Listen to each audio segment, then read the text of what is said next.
की कार्रवाई। कल हमने जो किया था वो बेसिक कॉन्सेप्ट्स थे, यानी इसका theoretical understanding of the concept basically हमने कल किया था सेल्फ हिप्नोसिस के बारे में। उसमें कई चीज़ें ऐसी थी जिसमें हम जनरल हिप्नोसिस का भी जिसके अंदर चर्चा करना ज़रूरी हो जाता है ताकि हम समझ सकें हिप्नोसिस क्या होता है और उसमें सेल्फ हिप्नोसिस क्या होती है। इसलिए कुछ बातें उसके अंदर इस प्रकार शामिल की गई थी। तो पहली 5 मिनट के आसपास एक बार मैं पूरे को सम अप कर देता हूँ आप सभी के लिए, और उसके बाद आज जो करेंगे उसके ऊपर बातें करेंगे। तो आप सभी तैयार हो जाएँ। और किसी के अगर साउंड ऑन है तो ऑफ कर लीजिएगा प्लीज़, बीच-बीच में पहले कई बार आवाज़ आ जाती है अगर ऑन होती है तो। तो अब शुरू करते हैं कि कल हमने क्या किया था। सबसे पहले हमने बात की थी कि हिप्नोसिस किस प्रकार इवॉल्व हुई है, पुराने ज़माने में कैसे इसका प्रयोग होता था। उसके बाद डॉक्टर मैस्मर इसको मेडिकल फील्ड में लेके आए, जेम्स ब्रेड ने इसका नाम रख दिया हिप्नोसिस, और डॉक्टर मिल्टन एरिक्सन ने इसको अल्टर्ड स्टेट ऑफ माइंड कहा। वो 20वीं शताब्दी की बात है, और 21वीं शताब्दी जो अब चल रही है इसमें जैसा आप लोग करेंगे वैसा शामिल हो जाएगा, ये आपके ऊपर है। उसके बाद जिक्र किया था कि लीगल स्टेटस क्या क्या है।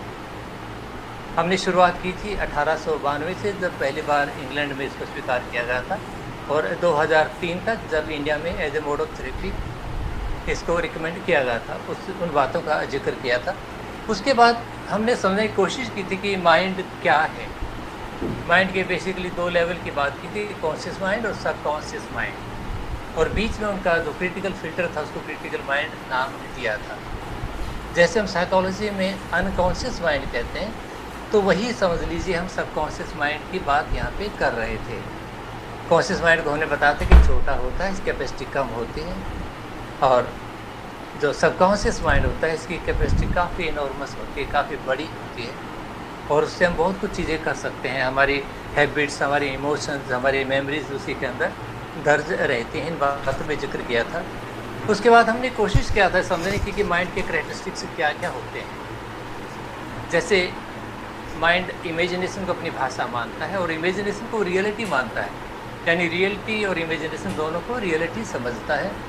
और जो भी हमारे विचार आते हैं कहीं ना कहीं उसका संबंध हमारे साइकोसोमेटिक बेसिस से होता है, यानी तन और मन दोनों से होता है। और जो एक बार चीज़ हम स्वीकार कर लेते हैं वो जब तक बनी रहती है जब तक उसको रीप्रोग्राम नहीं किया जाता है, यानी रीप्रोग्रामिंग का मतलब हीलिंग उसमें जब तक नहीं की जाती है तो पहले जो परसेप्ट्स बने हैं वो वही चलते रहते हैं। और हमारे मन का गुण था, जो हम ज़्यादा एक्सपेक्ट करते हैं उसके बारे में ज़्यादा सोचते हैं, बहुत सारी चीज़ें वो होने लगती हैं, जो लॉ ऑफ अट्रैक्शन के अंदर इसका जिक्र लोग आमतौर पे करते हैं। कोई एक बात हम मान लेते हैं तो उससे अगली बात हम कम सोच के मानते हैं। पहली बार जो बातें सुनते हैं तो हम थोड़ा सा सोचते हैं इसका मतलब क्या है, लेकिन उसके बाद फिर आसान हो जाता है हमें विश्वास करना। धीरे धीरे जब 8-10 बातें हो चुकी होती हैं तो हम आँख बंद करके भी भरोसा करना शुरू कर देते हैं।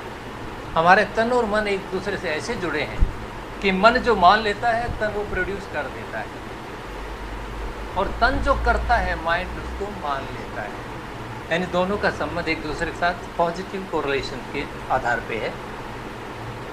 मन जो भी बनाता है उसे सुधार सकता है, यानी जो हमने सीखा है वो सुधारा जा सकता है। और एक ख़ास बात हमने की थी, जो अपोजिट, जो एक दूसरे के विरुद्ध जो आइडियाज़ होते हैं उनको मन स्वीकार नहीं करता है। जैसे फॉर एग्जांपल ये कहें कि आप बहुत डिस्टर्ब्ड हैं और साथ में कि आप बहुत रिलैक्स हैं, इनमें दोनों में से एक ही बात होगी, या तो डिस्टर्ब होगा या तो रिलैक्स होगा। ऐसे कुछ मुख्य रूल्स या कैरेक्टरिस्टिक्स है माइंड के जो हमने जिक्र किया था। उसके बाद थोड़ा सा चर्चा ब्रेन वेव से किया था कि बीटा ब्रेन वेव जो होती है वो नॉर्मल स्टेट, जो थिंकिंग प्रोसेस जिसमें हम करते हैं, डिसीजन मेकिंग होता है। अल्फा उसके बाद जो स्लो डाउन हो जाता है वो हिप्नोटिक स्टेट है, और थीटा डीप हिप्नोटिक स्टेट या मेडिटेटिव स्टेट हो जाती है, और डेल्टा में हम सो जाते हैं। और उसके बाद हमने ये समझा था कि हिप्नोसिस कितने प्रकार की होती क्या है। बेसिकली जो कॉन्सेप्ट था वो समझे कि जब कॉन्शियस माइंड मजबूर हो जाता है, लाचार हो जाता है किसी काम को ना करने की, उसका लोड बढ़ जाता है या उसके गुण के खिलाफ कोई एक्टिविटी की जाती है तो उसको मैनेज नहीं कर सकता है, तो सबकॉन्शियस माइंड उसके रेस्क्यू में आता है और हाइपर सजेस्टिबिलिटी की स्टेट डेवलप हो जाती है, वो हिप्नोटिक स्टेट होता है। ये 2 प्रकार का हमने बोला था कि हेटेरो यानी कि दूसरे के जो हिप्नोटाइज़ करते हैं, एक सेल्फ जो हम खुद को अपने आप हिप्नोटाइज़ करते हैं। लेकिन मुख्य बात ये थी कि हर हिप्नोसिस के अंदर क्लाइंट का या इंसान का स्वीकृति देना आवश्यक है। इसका मतलब हर हिप्नोसिस के अंदर सेल्फ हिप्नोसिस का कंपोनेंट होता है, बखूबी होता है, यानी हमारी इच्छा शामिल होती है। पर्पज़ के बारे में थोड़ा जिक्र किया था कि जो हिप्नोसिस है वो ट्रीटमेंट के लिए यूज़ की जाती है, कुछ थेरेपी के लिए की जाती है, लेकिन सेल्फ हिप्नोसिस आमतौर पर थेरेपेटिक पर्पज़ के लिए नहीं की जाती है। रिलैक्सेशन के लिए की जाती है, स्ट्रेस ठीक करना हो, अपने आप में सुधार लाने के लिए, या जो हीलिंग ली है उसको रीइंफोर्स करने के लिए मुख्य रूप से करते हैं। लेकिन इसका मतलब ये भी नहीं है कि सेल्फ हिप्नोसिस हमारे ट्रीटमेंट में कोई मदद नहीं करता है। इसमें एक एग्जांपल मैंने आप लोगों को दिया था डॉक्टर मिल्टन एरिक्सन का, जिन्होंने अपना जो शरीर के अंदर पैरालिसिस को ठीक किया था 1 साल सेल्फ हिप्नोसिस करके, जो 17 वर्ष के थे। उसके बाद नेक्स्ट बात ये थी क्या क्या नियम होते हैं सेल्फ हिप्नोसिस में जिन पर आधारित काम करती है। पहली बात थी रेपिटिशन, यानी जिन चीज़ को बार बार रिपीट करते हैं उतना स्वीकार कर लेते हैं। और दूसरी बात थी लॉ ऑफ एसोसिएशन या ट्रिगरिंग, ऐसी कंडीशनिंग होती है, एक चीज़ अब दूसरी चीज़ को याद दिलाती है। एग्जाम्पल मैंने इसमें दिया था कि अगर हम कहते हैं कि I enjoy walking for my good health, तो हम कह सकते हैं with every step I am becoming fitter and healthier. इस प्रकार यानी उस एक्टिविटी के साथ एसोसिएट करके ये काम करती है। फिर टाइमिंग के बारे में बात हुआ था कि कौन सा वक्त ज़्यादा मुनासिब होता है हिप्नोसिस के लिए। 2 वक्त सबसे ज़्यादा बोला था कि जो रात का सोने से पहले का 30 मिनट्स जो कि बेस्ट टाइम है, और सेकंड बेस्ट मॉर्निंग का सुबह का उठ के 30 मिनट का। और साथ साथ में एक जिक्र ये भी किया था कि सेल्फ हिप्नोसिस शाम को करें तो ज़्यादा अच्छा होता है, और मेडिटेशन सुबह करें तो ज़्यादा लाभदायक होता है, क्योंकि मेडिटेशन के अंदर अवेयरनेस बढ़ती है। और 5 मिनट से लेकर 15 मिनट का टाइम भी अगर हम देते हैं तो दैट इज़ इनफ।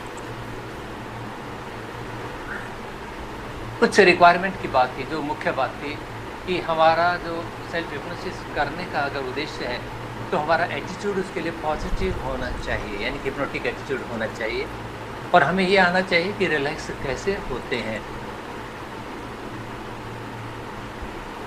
इसके लिए कुछ एक्टिविटी भी की गई थी।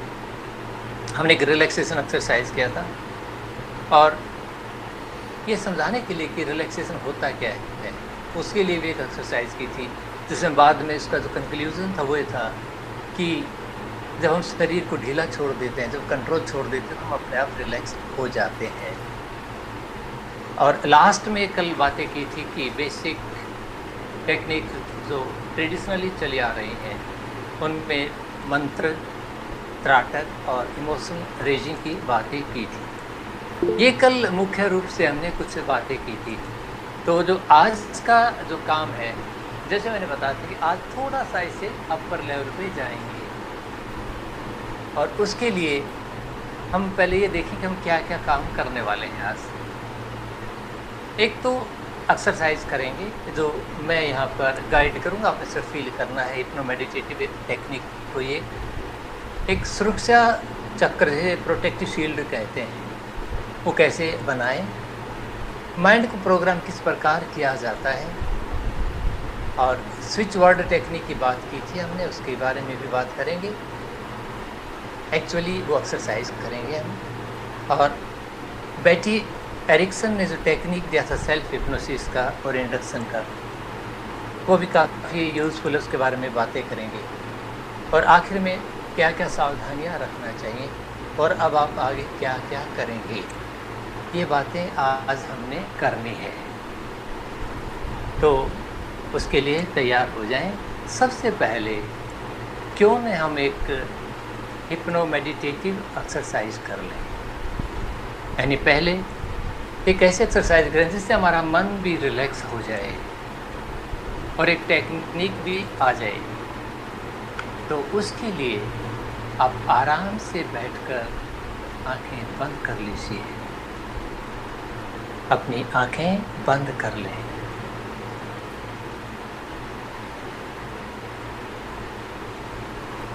लंबे गहरे सांस लें 3 बार, भरपूर लंग फुल ब्रीदिंग करेंगे। Breathe in relaxation and breathe out all the discomfort. 3 पहले भरपूर सांस लेंगे।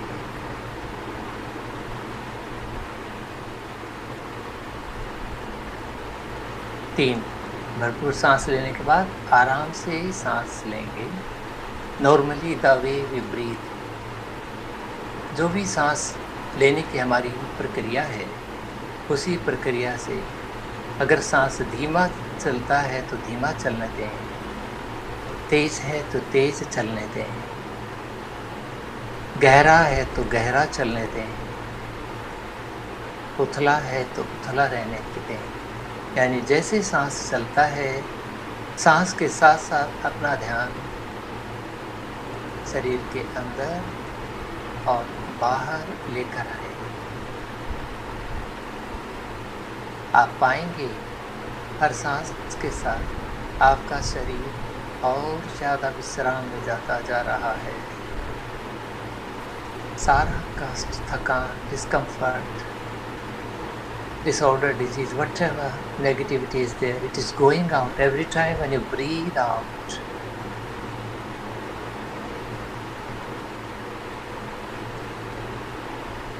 अपना ध्यान अपने चेस्ट के बिल्कुल बीच में यानी अपने हार्ट पर लेकर आए। चेस्ट के एकदम मध्य में, जिसे हार्ट चक्र कहते हैं। पूरा ध्यान यहीं पर तो हमारी भावनाएं केंद्रित हैं। फील लव फॉर योरसेल्फ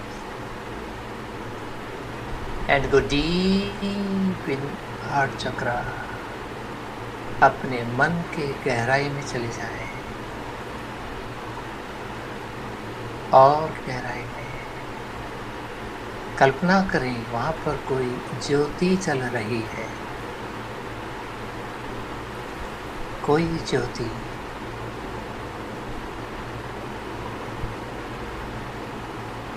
इसे आप सोल फ्लेम कह सकते हैं। And it is radiating love, peace and confidence. Let it spread all these positive ingredients in the entire body. जहाँ जहाँ इन किरणों का प्रभाव जाता है, शरीर के वो सारे अंग शांत, एकदम शांत हो जाते हैं।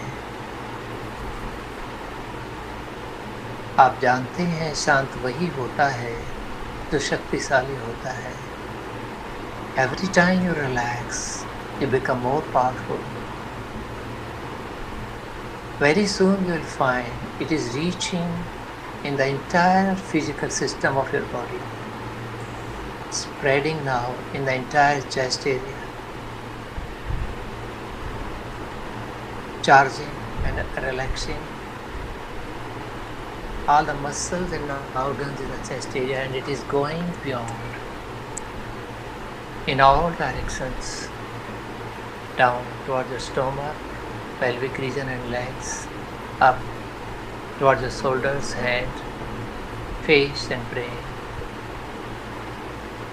Very soon you will find the effect of these wonderful divine rays has made your entire physical body completely relaxed. But the radiation is too much. It is going beyond your physical body, spreading in your aura.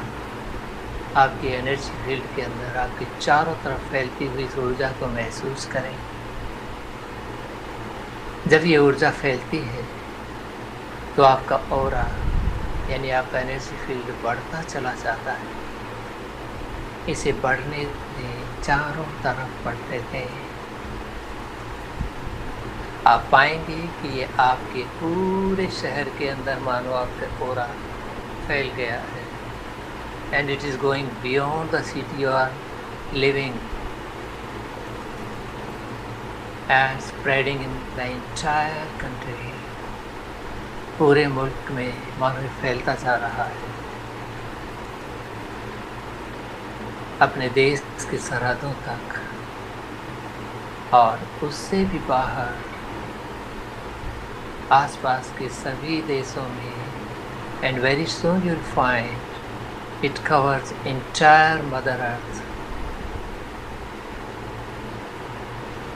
And you can feel love, peace and brotherhood on each part of Mother Earth. Let it spread further, going beyond Mother Earth and spreading in the solar system,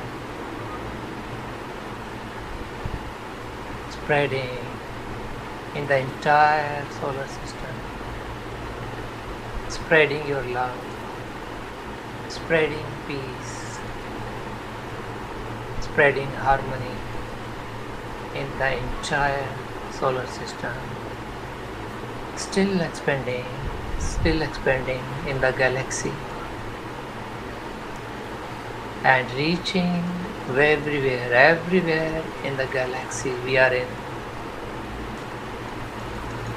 पूरी आकाश गंगा में, पूरी Galaxy में ये फैल गया है और उससे भी बाहर you find your energy is meeting the infinite energy. चेतना को परम चेतना में शामिल होने दें. जब सागर में दरिया आ जाता है तो दरिया भी सागर कहलाता है. जब चेतना परम चेतना में शामिल हो जाती है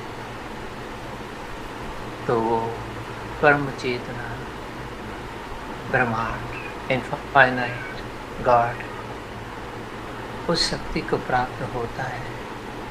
feel the divinity along with the divine of the universe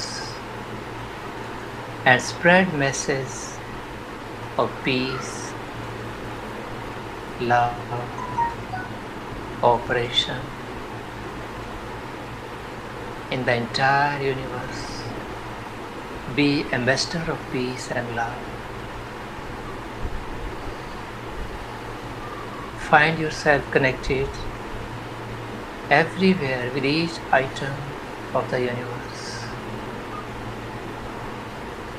Enjoy this state for a while.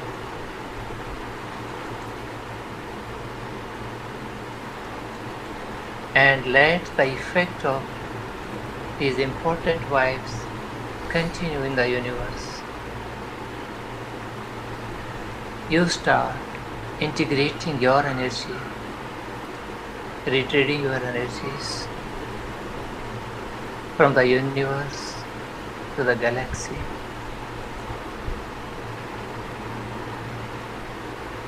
From the galaxy to the solar system.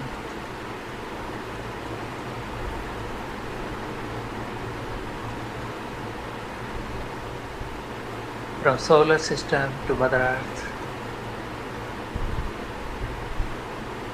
Just think mentally as if lot of love has spread on the entire earth. People are meeting with love, cooperation, and there is peace everywhere. There is cooperation everywhere. People love each other. People love animals. People love plants. Flora and fauna both. Let this message continue to the each part of Mother Earth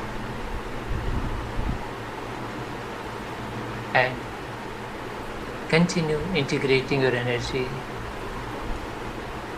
bringing back to the nation, and again feel love and peace for each individual, each living being of the nation.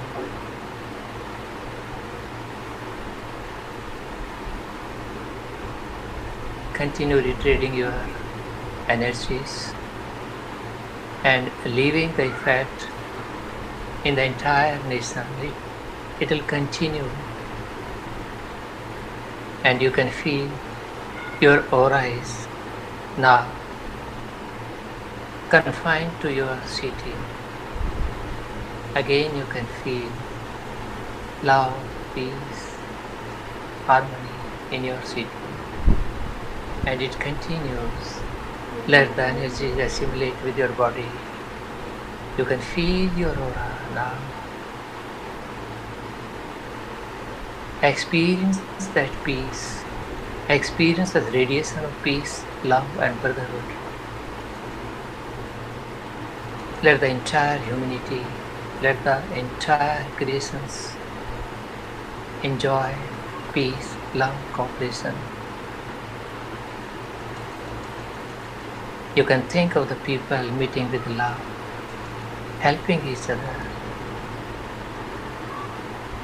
Now I suggest your energies to integrate with your physical system. You can feel that integration.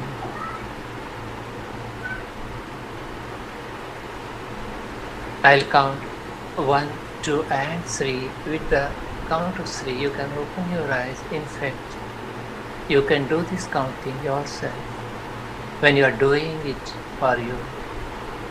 This time, I am doing this for you. Start feeling about the surroundings. 1. Feel sensations in your body. 2. Feel your physical system and yourself as a radiator of love for the entire universe with 3. 1, 2 and 3. Anytime you can choose to open your eyes, feeling very blessed, feeling very strong.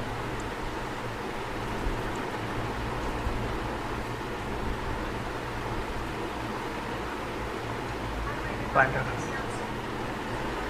When you choose to open your eyes, you can rub your palms strongly and feel energy on your face, on your head, and do a bit stretching in any way.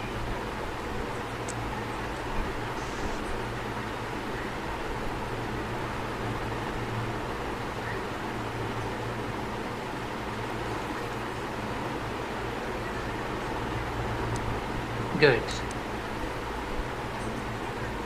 You can do this exercise as and when you wish.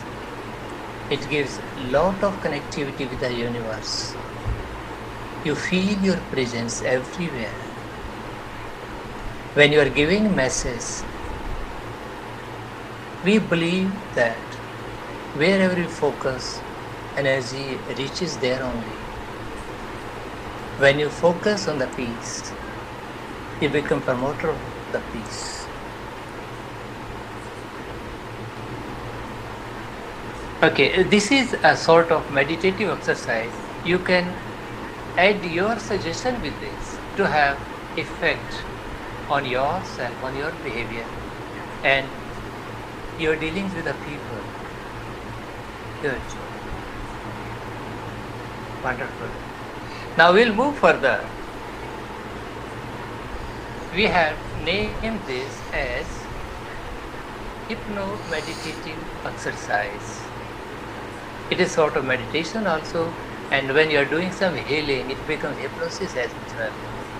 Because we need to understand difference between hypnosis and meditation. It is not the difference of the state of brain or state of mind. It is a difference of application. Hypnosis is done usually to improve ourselves, to improve the people, to bring changes in their behavior, in their habits. But in meditation, we elevate ourselves, we elevate our souls. Usually, we do not give suggestions in meditation. It is just awareness about ourselves. When we become aware about ourselves and feel blessed. Wonderful. Okay, now we move further. Hopefully you will remember this.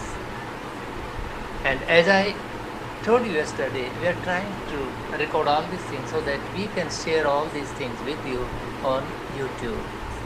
Later, maybe within a week or so. So this was the first activity we did today. Now we will move further. When we are doing any activity like this, any meditative activity, any hypnotic activity, any deep relaxation activity, then we attain the state of hypersuggestibility. That's a state of trance. We become more suggestible toward the environment. And our belief system works always with us. If we have learned so many things which are not very conducive to us, like we might be having fear of many things, fear of ghosts, fear of unknown, fear of the people, and we have a lot of mistrust. हमें लगता है कि हम पर कोई नज़र लगा देगा, हमें लगता है कि हमें कोई भूत खा जाएगा, हमें लगता है कोई नेगेटिविटी हम पर असर करेगी. जब ये नेगेटिव थॉट हमारे अंदर आते हैं तो हमारा जो एनर्जी फील्ड है, जिसको ओरा कहते हैं, वो ब्रेक होने का खतरा रहता है. और उसमें हमारे जो थॉट आते हैं, क्योंकि थॉट आएंगे और स्टेट ऐसे उसमें एक्सेप्टेंस ज़्यादा होती है तो हमारा व्यवहार उसी प्रकार का हो जाता है. अगर डर आता है, डर का हो जाता है. तो उससे बचने के लिए एक आसान तरीका है, उसे कहते हैं प्रोटेक्टिव शील्ड, यानी एक साइकोलॉजिकल शील्ड अपने चारों तरफ बनाने का है. जब हम साइकोलॉजिकल शील्ड बनाते हैं तो ये सिर्फ साइकोलॉजिकल शील्ड है. जैसे आपने देखा होगा कुछ लोग ताबीज़ बांधते हैं, डर लगा है तो ताबीज़ बांध लगाते हैं, जय हनुमान जी मेरी रक्षा कर, राइट. उसके वो एक प्रोटेक्शन देने का बिलीफ हो जाता है, और जो वो मानता है वैसा ही महसूस करना शुरू कर देता है. तो प्रोटेक्टिव शील्ड बना लेनी चाहिए. अगर हमारे मन के अंदर कोई भी फियर है, किसी किस्म का कोई भी फियर है, तो प्रोटेक्टिव शील्ड बनाना बहुत आसान होता है. वो सिर्फ एक मैसेज ही देना होता है. हम किसी एक्टिविटी के अंदर बना के दिखाएंगे. ये जो एक्टिविटी हमने अभी की इसमें भी बन सकता था. तो आगे जब हम 2-3 एक्टिविटी और करेंगे, एक एक्टिविटी के अंदर शील्ड को भी बनाएंगे और आप देखेंगे it is so easy, so easy. जब हम साइकोलॉजिकल स्ट्रॉन्ग हो जाते हैं, हम डरते नहीं हैं.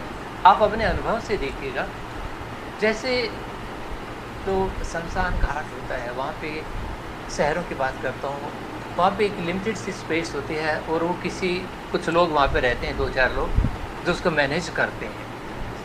वो वहीं पे बड़े आराम से सोते भी हैं, चाय भी गर्म कर लेते हैं जलती आग पर, उनको कुछ नहीं होता है. उनका बिलीफ सिस्टम इतना स्ट्रॉन्ग हो गया है, दे आर नॉट इफेक्टिव. लेकिन हम जब किसी शमशान के पास से जाते हैं, कोई मुर्दा जितना दिख देते हैं, तो अधिकतर लोगों के ना रोए खड़े हो जाते हैं डर के मारे, जाने पता नहीं क्या. There is fear of unknown, fear of ghost, पता नहीं क्या क्या हमारे जो बिलीफ सिस्टम किसी ढंग से बने हुए हैं. तो उन सब से बचाने के लिए लोग अलग अलग ढंग की चीज़ें यूज़ करते हैं. कोई ताबीज़ यूज़ करता है, कोई कुछ करता, बहुत सारे तरीके हैं लोग यूज़ करते हैं. वो क्या है? वो साइकोलॉजिकल प्रोटेक्शन है. उनके मन को सहारा मिल जाता है. इसी प्रकार जो प्रोटेक्टिव शील्ड हम बनाते हैं तो हमें एक सहारा मिल जाता है. और जब प्रोटेक्टिव शील्ड बनाए उसके लिए एक ट्रिगर बना लेना चाहिए.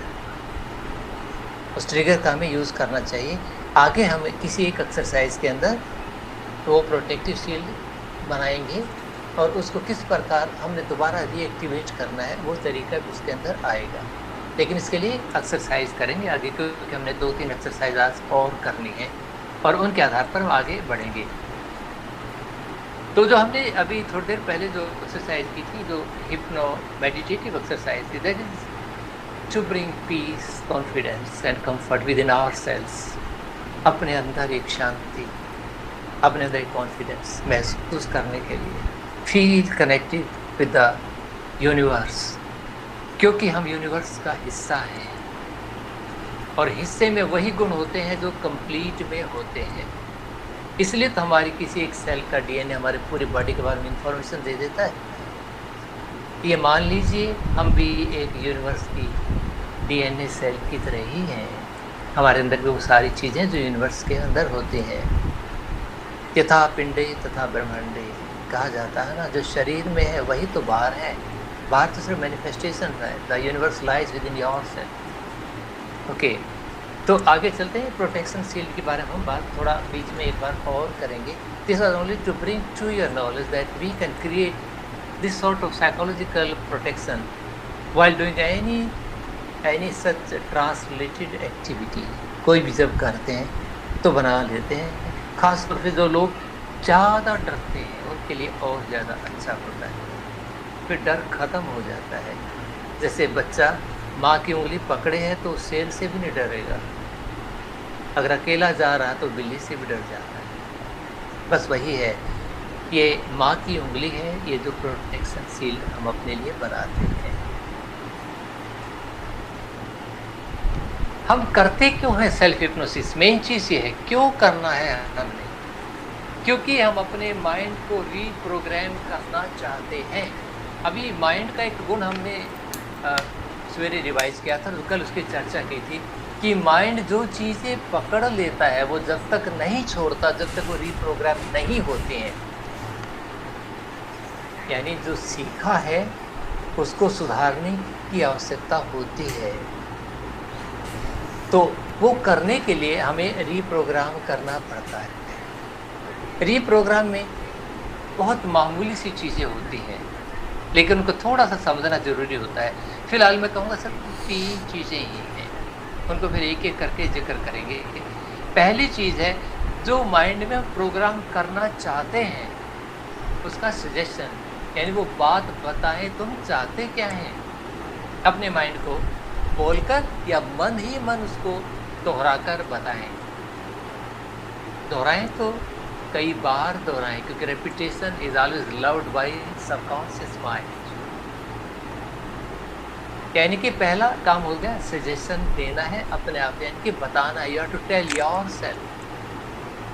उसके बाद उसका मेंटल रिहर्सल करना है, यानी हमने बताया क्या है वो तो हमें पता लगे हमने बता क्या दिया अपने आप को।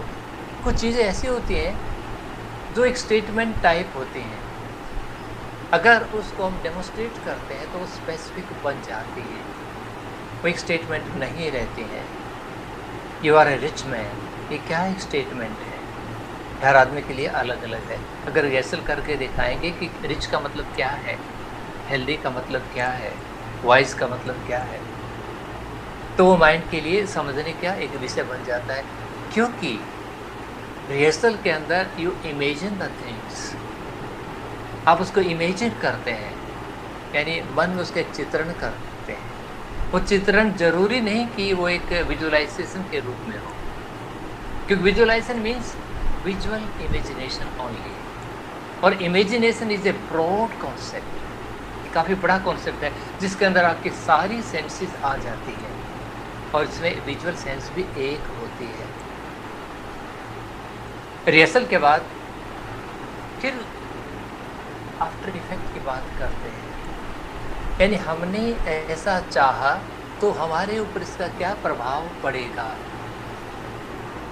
क्योंकि असल जो वजह होती है वो उसके इफेक्ट की, आउटकम की होती है, हमारे जीवन पर उसका क्या असर पड़ेगा, असल वजह तो वो होती है। यानी आफ्टर इफेक्ट का 3 चीज़ें इसके अंदर हमने अभी समझने की कोशिश की। पहला तो कि मन को बताएंगे, सजेशन देंगे, उसके बाद उसका रिहर्सल करेंगे, मानसिक पटल पर उसके रिहर्सल करेंगे, और उससे क्या आउटकम आएगा वो महसूस करेंगे। ये तीनों चीज़ें आ जाती हैं तो हमारी माइंड प्रोग्रामिंग सही हो जाता है। जब आप सजेशन देते हैं तो सजेशन देने से पहले उस स्टेट की आवश्यकता है जिस स्टेट के अंदर सजेशन ईजिली स्वीकार होते हैं, यानी state of trance, hypnotic state की आवश्यकता होती है, क्योंकि उसी वक्त तो हमारी बातें ज़्यादा स्वीकार की जाएंगी, ज़्यादा मानी जाएंगी। उसके लिए पहले आप फोकस करते हो, फोकस करने के बाद वो सारी एक्टिविटी करते हो जो आपको ट्रांस में ले जाती है। जैसे आप रिलैक्स करते हो, रिलैक्सेशन भी आपको ट्रांस में ले जाता है। ये हमने बताया था कि ये सबसे ज़रूरी चीज़ों में से एक है।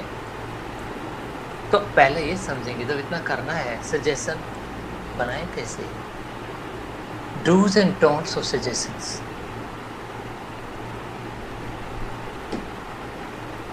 सजेशन को आप ये मानिए कि सजेशन हमारी दवा की तरह, जैसे डॉक्टर दवा देता है, हम दवा तो नहीं देते हैं ना, हम उसके लिए बातें करते हैं, सजेशन देते हैं। उस सजेशन के अंदर वो गुण होने चाहिए, उसका फॉर्मेट वो होना चाहिए कि जो हाईली या suitable for acceptance by mind, तो उस फॉर्मेट में होंगे तो हमें ज़्यादा स्वीकार होंगे। तो पहली बात हम कर लेते हैं, जो आप मैनेजमेंट में जो आप लोगों ने चीज़ें करी होगी, जैसे आप ऑब्जेक्टिव बनाते हैं, गोल्स बनाते हैं, उसमें आपने एक फार्मूला लगाया होगा, स्मार्ट फार्मूला। बहुत लोग लगाते हैं स्मार्ट फार्मूला कि goals should be smart, objective should be smart. तो स्मार्ट फार्मूला पहले यहाँ भी लगा कर देखेंगे, उसके बाद कुछ बातें उसमें और भी जोड़ दी जाएंगी। जैसे स्मार्ट का मतलब एस, स्पेसिफिक। हमारा सजेशन स्पेसिफिक होना चाहिए, वो हमारा स्पेसिफिक होना, जो कहना चाहते हैं वो निश्चित होना चाहिए। जैसे एक एग्जांपल अभी दिया था कि I am a rich man, ये स्पेसिफिक नहीं है, इट इज़ जनरल स्टेटमेंट। या I am a healthy person, I enjoy being very healthy, ये एक स्टेटमेंट है, ये स्पेसिफिक नहीं है। रिच मतलब क्या, ये रिलेटिव टर्म है, ये एक ऐसी रिलेटिव टर्म है जिसके अंदर जो बहुत, जिसके पास रहने को जगह नहीं, वो एक हटमेंट को भी मानता है कि ये इसके पास कम से कम एक झोपड़ी तो है, उसको वो अमीर लगता है, उसको छोटे से घर वाला, उसको फिर बड़े घर वाला, इस प्रकार बंगले वाला वगैरह वगैरह, ये लेवल बढ़ता चला जाता है। तो हम जो एग्जाम्पल अपने लिए देंगे स्पेसिफिक टर्म में सोचेंगे, मैसेज स्पेसिफिक टर्म में देंगे, जनरल नहीं देंगे, ताकि हमारा मन समझे कि हमने कहा क्या है। अगर हम कहते हैं आई एम हेल्दी पर्सन, मान लो अपने सजेशन के अंदर ये कंपोनेंट इंट्रोड्यूस किया, I am healthy person, healthy means what? जो बहुत पतला दुबला इंसान होता है उसे लगता है जो मोटे ताजे होते हैं वो हेल्दी होते हैं, जो वो कोशिश करता है वजन बढ़ाया जाए, आज 40 किलो है तो कल ये 60 किलो 80 किलो किया जाए। जो मोटे ताजे होते हैं वो समझते हैं तो पतला दुबला इंसान होता है वो कितना हेल्दी होता है, कितना चुस्त होता है। यानी दोनों के सोचने में नज़रिया फ़र्क हो गया। जो बीमार इंसान होता है वो समझता है absence of disease is good health. जो लेजी इंसान होता है absence of laziness is good health. इसी प्रकार अपने अपने अलग अलग पैरामीटर्स होते हैं। हमारा जो पैरामीटर है, अगर हमने हेल्दी कहते हैं तो हेल्दी मीन्स व्हाट, हमें वो क्लियर होना चाहिए, वरना उसका असर जनरल होगा। जैसे हम कहें भाई मुझे कुछ पैसे देना, मुझे पैसे देना, हाउ मच पैसा, 1 रुपया 2 रुपया 10 रुपये, क्या? तो वो स्पेसिफिक होना चाहिए। स्पेसिफिक क्या होता है? जो कि मेजर किया जा सके, जिसको आप नाप तोल कर, जिसको आप रेफर कर सकें। जब उसको रेफर करते हैं शुरू में ये था और बाद में इतना हो गया, इसमें इतना इजाफा हुआ है, इतना घाटा हुआ है, अगर वो जो बातें हैं वो मेजरेबल टर्म्स में होना चाहिए, हम समझ सकें कि नापा गया है। पहले मेरा बेल्ट साइज़ 40 इंच था, अब मेरा बेल्ट साइज़ 32 हो गया है, या वट एवर, वो एक मेजरेबल टर्म में आ जाता है। कुछ चीज़ें ऐसी होती हैं जो अचीव हो सकती हैं, कुछ ऐसी हैं जो अचीव नहीं हो सकती हैं। जैसे थोड़ी देर पहले बात करते, जो हम मेंटल रिहर्सल करते हैं, हमारा मन उसको सच्चाई मान लेता है, ठीक है, मान लेता है, लेकिन क्या वो अचीवेबल है? अगर वो अचीवेबल नहीं है तो आपके लिए कष्ट का कारण हो सकता है। जैसे हम इमेजिन कर सकते हैं कि आँख बंद करके हम चिड़िया की तरह उड़ रहे हैं, हम इमेजिन कर सकते हैं, लेकिन क्या वो रियलिस्टिक है? क्या वो अचीवेबल है? अगर मान लो आज मैं कहता मैं दुनिया का सबसे हेल्दी इंसान, तो क्या मेरा मन इस पर हंसेगा या इसको मानेगा? यानी वो रियलिस्टिक होना चाहिए, जो अचीव भी हो सकता है, अटेनेबल होना चाहिए। और एक समय सीमा आपके मन में लेके चलेंगे आप। मान लो अगर आप वेट की बात करते हैं, वेट मैनेजमेंट की, वेट घटाने की, तो आपने कितने दिन का प्रोग्राम, 1 साल का प्रोग्राम, 6 महीने का प्रोग्राम, 3 महीने का प्रोग्राम, वो टाइम आपकी निगाह में होना चाहिए कि इतने वक्त में हमने ये करना है। तभी तो आप उसको समझ पाएंगे कि प्रोग्रेस हो रहा है या नहीं हो रहा है। वो होना चाहिए, यानी टर्म्स ऐसी हो जो निश्चित समय पर हो। तो ये स्मार्ट का फार्मूला होता है जो आमतौर पे मैनेजमेंट में लोग यूज़ करते हैं, जो सिविल सोसाइटीज़ यूज़ करते हैं अपने प्रोजेक्ट्स के लिए, कि वो स्पेसिफिक हो, मेजरेबल हो, वो अचीवेबल हो, रियलिस्टिक हो, टाइम स्पेसिफिक हो, टाइम बाउंड होना चाहिए। लेकिन हमें इससे थोड़ा और आगे चलना है, यानी इसको थोड़ा और एक्सपेंड करना है, थोड़ा और बढ़ाना है, क्योंकि हम मन के गुणों को ध्यान में रखकर ये बातें करेंगे। हमारा मन वक्त को सिर्फ प्रेजेंट मानता है, फ्यूचर और पास्ट नहीं। जो हमारा सबकॉन्शियस माइंड है, कॉन्शियस माइंड के लिए पास्ट, फ्यूचर, प्रेजेंट 3 काल होते हैं, लेकिन हमारे सबकॉन्शियस माइंड के लिए एक ही काल है, प्रेजेंट। अगर हकीकत में आप देखें तो उसमें तो प्रेजेंट ही होता है। जिस पास्ट की आप बात करते हैं वो पास्ट उस वक्त का प्रेजेंट था। जिस फ्यूचर के बारे में सोच रहे होते हैं वो उस वक्त का प्रेजेंट होगा। यानी वक्त तो प्रेजेंट में ही, you meet time in only present terms. इसके अलावा टाइम से आप मिल ही नहीं सकते हैं। तो हम अपना जो वाक्य करेंगे, जो बातें करेंगे, वो प्रेजेंट टेंस में होनी चाहिए। ये नहीं कहेंगे I will be very healthy, नहीं, आई एम हेल्दी। अब बात ये आती है, क्या आप अपने आप को बहका रहे हैं? क्या आप अपने आप को बहका रहे हैं? आप जानते हैं कि आप इस वक्त हेल्दी नहीं हैं और आप कह रहे हैं आई एम हेल्दी। क्या आप रॉन्ग कॉन्सेप्ट दे रहे हैं? नहीं। इसके ऊपर बात जो कही गई थी, पहले जो बात कही थी, टाइम को फैक्टर में लाइए। I enjoy wonderful good health as on, तो टाइम आपने दे दिया कि 31 जनवरी 2021, आपने 4 महीने का जैसे टाइम दे दिया। इस प्रकार यानी टाइम की इसके अंदर सीमा रखें। अब काउंसलिंग में भी देखते हैं कि कितने सेशन होंगे, 5 होंगे, 7 होंगे, 10 होंगे, 15 होंगे। इसी प्रकार कोई टाइम फ्रेम आप बताते हैं, CPT करते हैं, आप यूजुअली कहते हैं 8 सेशन लगेंगे या 10 सेशन लगेंगे, आप बोल देते हो, एक टाइम सीमा लेके चलते हो।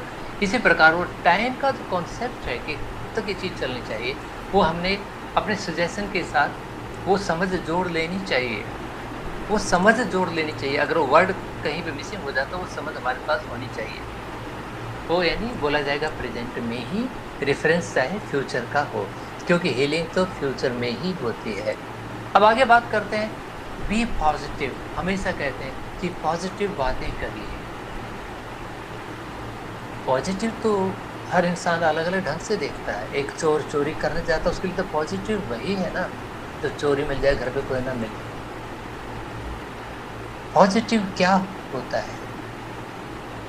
पॉजिटिव का मतलब है जहाँ पे एब्सेंस ऑफ नेगेटिविटी, यानी नो नेवर जैसी जो वर्ड है उसका अपने सजेशन में प्रयोग ना करें।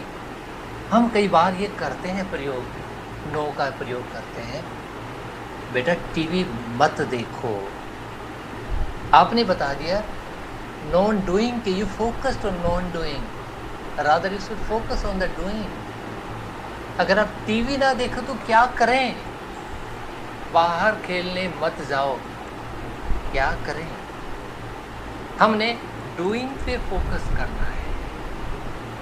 अगर कोई ये कहता है कि बाहर आप निकलोगे तो घर के दाईं तरफ एक काले रंग का कुत्ता बैठा है, उसकी तरफ मत देखिएगा। तो बाहर निकलेंगे तो आपका ध्यान चाहे कनखियों से हो, चाहे मुड़के हो या आगे चल के हो, उस काले कुत्ते पे जरूर जाएगा। आपने उस काले कुत्ते को नहीं देखना है। उसका जिक्र क्यों?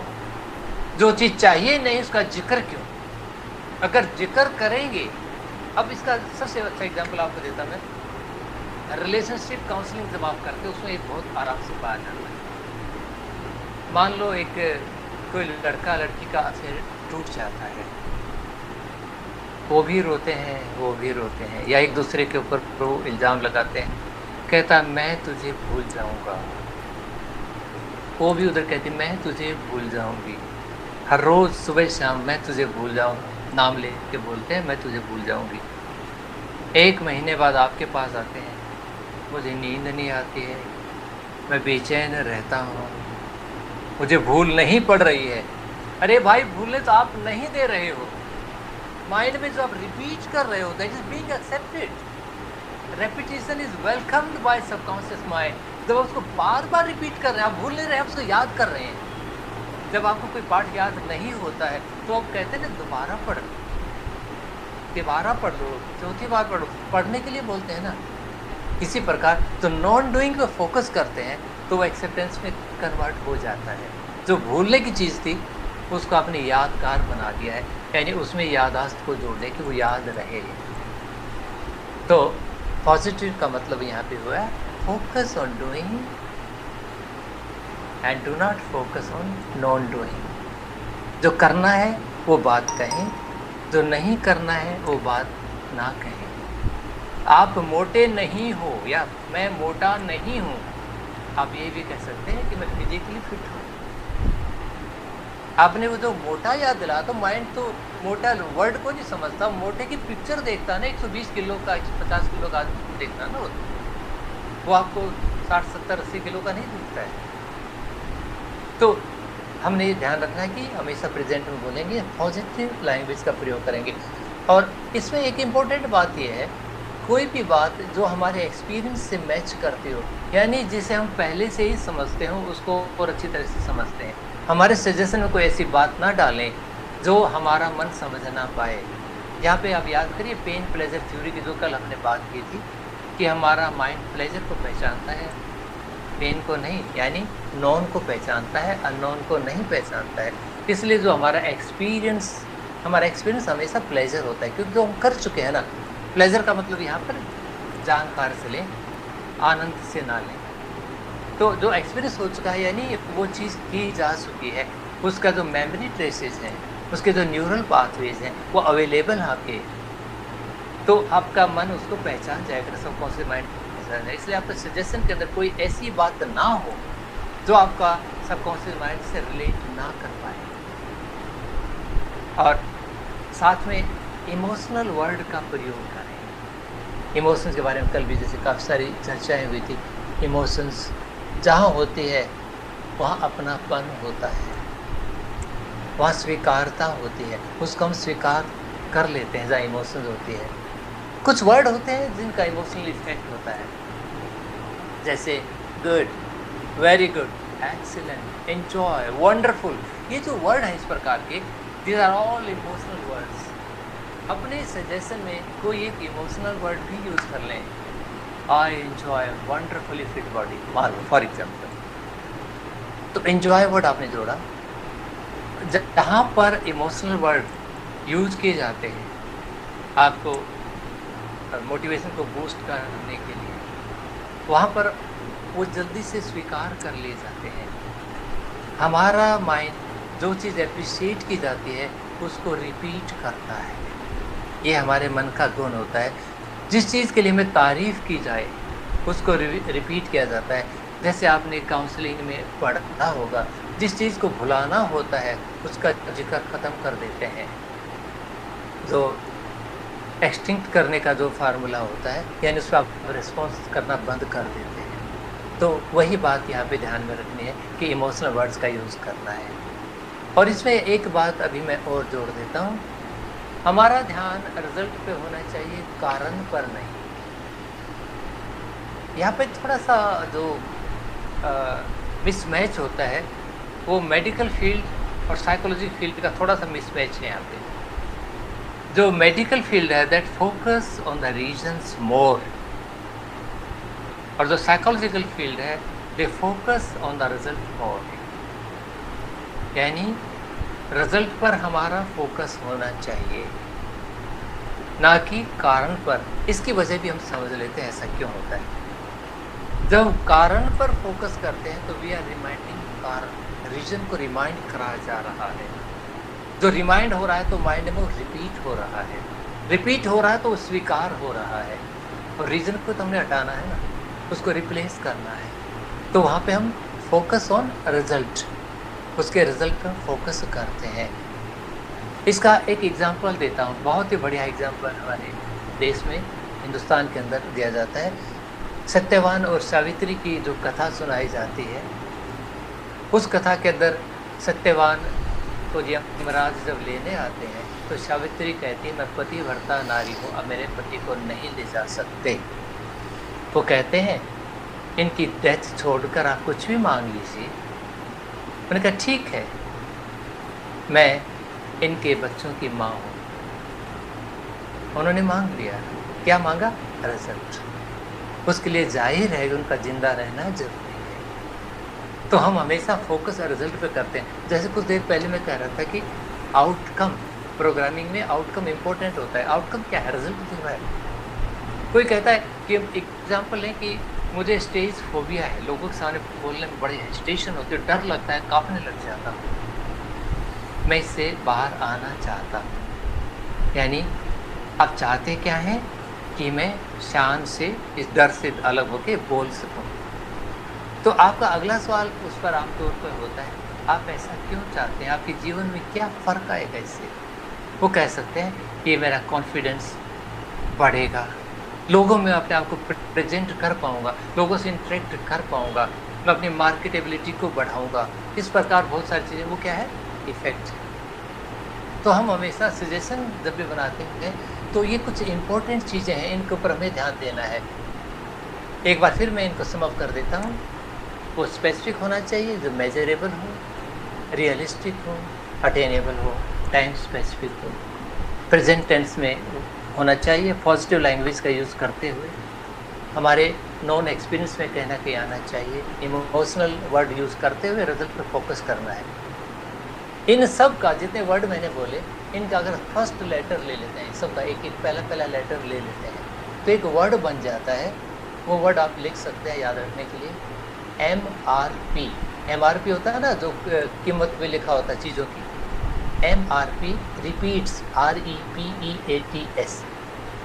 MRP रिपीट्स, सिंपल वर्ड है, याद रहेगा। मार्केटिंग में कुछ ना कुछ हमें कभी ना कभी लेना ही पड़ता है। तो ये सारे M से मेजरेबल, R से रियलिस्टिक, P से पॉजिटिव, MRP रिपीट्स, दूसरे R से रियलिस्टिक और रिजल्ट, इनमें से कोई एक आ जाएगा। E से इमोशनल है, एक एक्सपीरियंस से उनमें से कोई एक आ जाएगा। REP से पॉजिटिव या प्रेजेंट में से कोई एक आ जाएगा। और E और A, एक अचीवेबल हो गया और एक E जो से हमने इमोशनल और एक्सपीरियंस से कोई एक आ गया।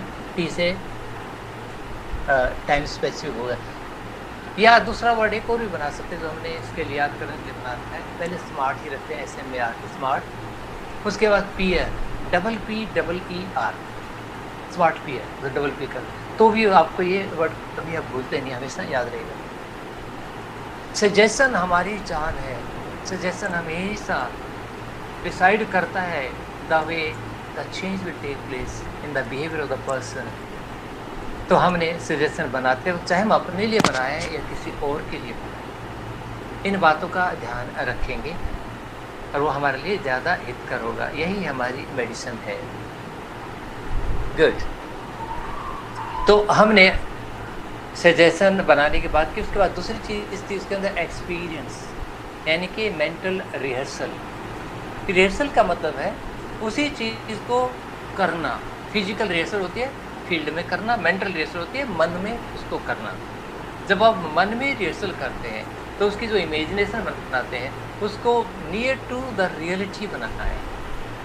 उसको मन के अंदर सोचें, जो इन्वायरमेंट जैसा होता है, सारे इन्वायरमेंट के फीचर उसके अंदर लेके आएँ, जो एक्टिविटी होती है वो एक्टिविटी लेके आएँ, यानी नियर टू द रियलिटी बनाएं हमेशा। जो सजेशन है वो उससे मैच करने वाला एक्सपीरियंस होना चाहिए, यानी उसका मीनिंग आना चाहिए। Experience is the practical part of suggestion. Suggestion is the theoretical input given to us, to the mind, and mental rehearsal is the practical input given to the mind. practical in form of imagination and the mind accepts imagination easily, right? तो mental rehearsal करना है। और तो तीसरी चीज़ उसके अंदर की थी आफ्टर इफेक्ट की, जिसका हमने काफ़ी जिक्र भी किया कि वो जो बात करने चाह रहे हैं उससे रिलेटेड असर क्या पड़ेगा आपके जीवन में, उससे क्या तबादला आएगा, आपके जीवन में उससे क्या असर पड़ेगा, वो भी हमने इसके अंदर करना है। It is so easy. तो हम इस वक्त तैयार हो जाते हैं ये जानकर कि भाई सजेशन कैसे बनाना है, रिलैक्स कैसे होना है। अब हम आगे बात करेंगे टेक्निक्स की। आज हमने एक टेक्निक यूज़ की थी शुरू में जो हिप्नो मेडिटेटिव टेक्निक थी। उसके बाद जो दूसरी टेक्निक जो करेंगे अभी, उसका मैं इंट्रोडक्शन अभी दे देता हूँ। फिर जब कुछ चंद मिनटों में 5 मिनट का ब्रेक करेंगे, उसके बाद उसका प्रैक्टिकल एक्सरसाइज करेंगे। वो एक्सरसाइज 2 पार्ट में होगा, तकरीबन 10 से 15 मिनट के लिए। तो मैं समझाने की कोशिश कर, स्विच वर्ड होते क्या हैं। अगर आप गूगल पर ढूंढेंगे स्विच वर्ड, कभी लगा कर देखें, उसमें हर चीज़ के लिए स्विच वर्ड बनाए होते हैं। ये किसी इंडिविजुअल के बनाए हुए हैं, आप अपने बना सकते हो। स्विच का मतलब जैसे बिजली का बटन होता है स्विच ऑन, तो लाइट का इफेक्ट आ गया या पंखे का, एसी का इफेक्ट आ गया जब आपने स्विच ऑन किया एंड स्विच ऑफ किया। इसी प्रकार वो वर्ड जो उस फीलिंग को ऑन करते हैं, उस बात को याद दिलाते हैं, इनके लिए कई और यूज़ भी किए गए। स्विच वर्ड को ट्रिगरिंग वर्ड्स भी कहते हैं, यानी जो ट्रिगर करता है उस चीज़ को याद दिला देता है। इसको कीवर्ड भी कहते हैं। ये कुंजी का काम करते हैं, ताला खोलने का, यानी हमें कनेक्ट करने का। तो जब ये चीज़ें याद दिलाते, जैसे हम कहें मंगलवार, अगर हिंदुस्तान की बात करें मंगलवार का, तो अक्सर याद आता है हनुमान जी का नाम। और आपके पास तो गुड मॉर्निंग आते हैं, उनमें बहुतों में लिखा होता है हनुमान जी आपकी रक्षा करें। तो मंगल ने स्विच कर दिया हनुमान जी को। इसी प्रकार एक चीज़ दूसरी चीज़ को जब याद दिलाना शुरू कर देती है, तो वो प्रभाव जो फिजिकल, इमोशनल या मेंटल कोई भी प्रभाव हमारे ऊपर होता है, अगर उसके लिए एक वर्ड यूज़ किया जाए और उस वर्ड को हमारे माइंड को ये समझा दें कि इस वर्ड का मतलब ये है। जैसे आज आपका नाम है, मान लो आपका नाम रमेश है फॉर एग्जाम्पल, तो रमेश कहते ही आप समझ जाएंगे कि मेरे बारे में बात की जा रही है। किसी और के आगे कहेंगे तो समझ जाएंगे कि आपके बारे में बात की जा रही है। अगर आपका नाम रमेश की जगह सुरेश होता तो उसका असर वही होता। यानी ट्रिगर वर्ड्स को आप इतना स्पेसिफिक ना माने कि वही सबके लिए काम करता है। हमारा पर्सनल स्विच वर्ड होना चाहिए, पर्सनल कीवर्ड या ट्रिगरिंग वर्ड होना चाहिए। तो हम इसमें 3 स्टेट्स की बात करेंगे। 3 स्टेट का मतलब, पहली स्टेट हम करेंगे हमारे शरीर से रिलेटेड। शरीर मतलब physical system of the body, उसमें जो फीलिंग्स हैं, जो एहसास हो रहे हैं, उसके लिए एक ट्रिगर वर्ड बना दें। किस वक्त? जबकि हम ट्रांस की स्टेट में हो, यानी पहले रिक्वायरमेंट होगी ट्रांस की स्टेट बनाई जाए। उसके लिए फिर माइंड को बताया जाए कि आप में फिजिकल फीलिंग जो चल रही है उसके लिए एक वर्ड ये है। जब मैं ये कहूँगा तो आपका शरीर के अंदर फीलिंग महसूस होना शुरू हो जाएगी।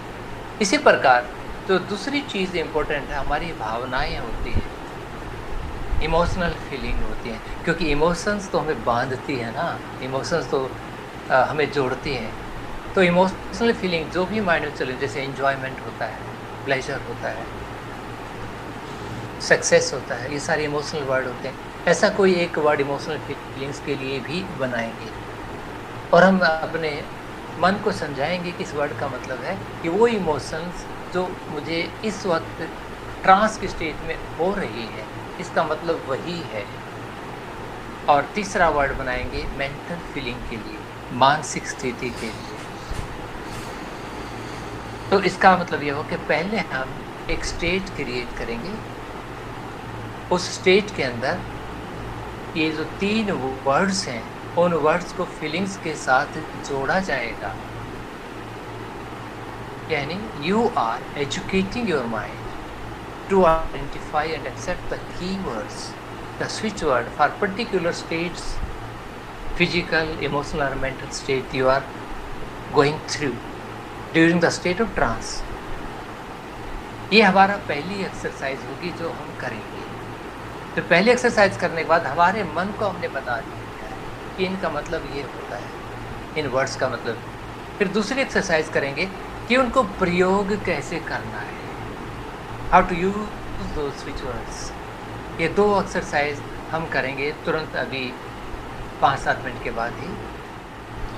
Okay, we are back again. पानी का बहुत महत्व होता है सम्मोहन के अंदर। पानी पीते रहना चाहिए, इससे गला नहीं सूखता है। जब बॉडी हाइड्रेटेड रहती है तो ट्रांस हमेशा बेहतर होता है।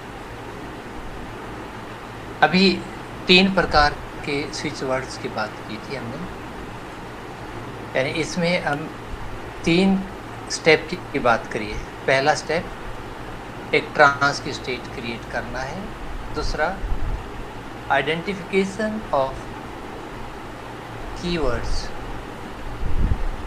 और उनका एक्सेप्टेंस कराना है, आइडेंटिफाई करके एक्सेप्ट कराना है, और बाद में उनका फिर यूज़ करना है। ये बातें थी।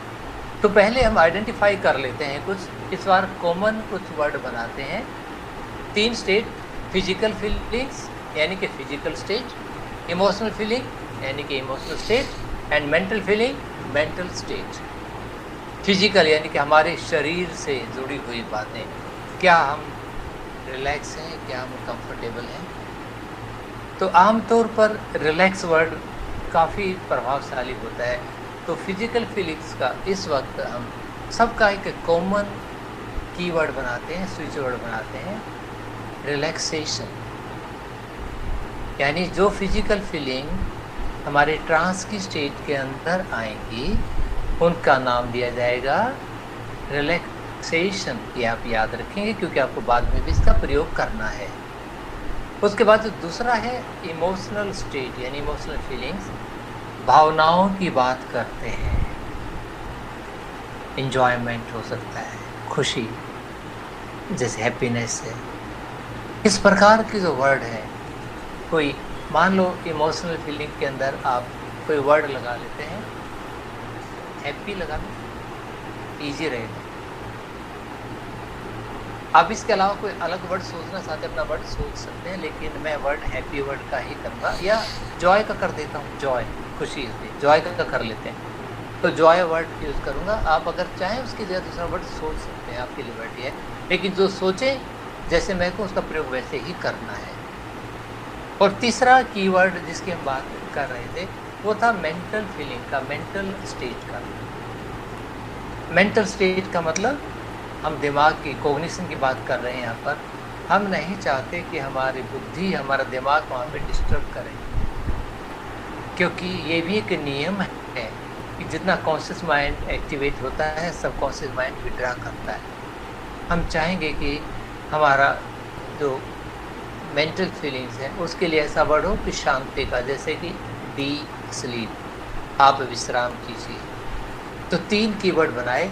फिजिकल के लिए हमने रिलैक्सेशन, इमोशनल के लिए जॉय और मेंटल फीलिंग के लिए डीप स्लीप। तो अभी जो एक्सरसाइज करेंगे इन तीनों वर्ड्स का प्रयोग करेंगे, और हमारा मकसद ये रहेगा कि हम अपने माइंड को एजुकेट कर रहे हैं। ये जो 3 वर्ड्स हैं, इस वक्त की जो स्टेट है, ये उसको हमारे माइंड को याद दिला रहे हैं। लेटर ऑन जब मैं इन वर्ड्स का यूज़ करूँगा या करूँगी तो ये स्टेट हमारे अंदर डेवलप हो जाएगी। ये हमने अपने आप को एजुकेट कराने का एक तरीका सोचा है, तो आप उसके लिए तैयार हो जाएं। ये एक प्रकार की एक्सरसाइज करेंगे, यानी थोड़ा सा रिलैक्सेशन डेवलप करेंगे, थोड़ी सी ट्रांस की स्टेट डेवलप करेंगे, लगभग 5 मिनट के आसपास, और लगभग 5 मिनट के आसपास में एक्सेप्टेंस रहेगा। यानी कि 10 से 15 मिनट का टाइम इसके अंदर लग सकता है।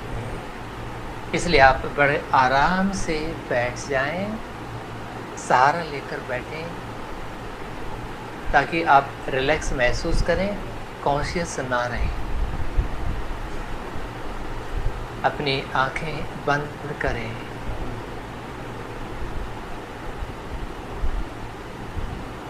लंबे गहरे सांस लीजिए 3 बार।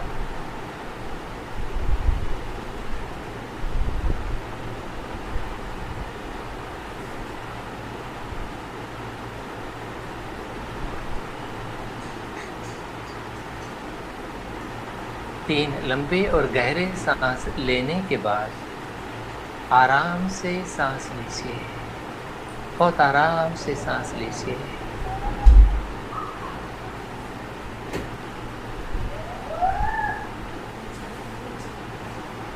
अपने सांस को महसूस करें आते हुए और जाते हुए। Watch your breathing, watch your breath going in and out. सांस जैसे चलता है वैसे अपना ध्यान सांस पर रखें। आप पाएंगे कि आपका सांस तो गहरा होता जा रहा है, हर सांस के साथ विश्राम बढ़ता जा रहा है।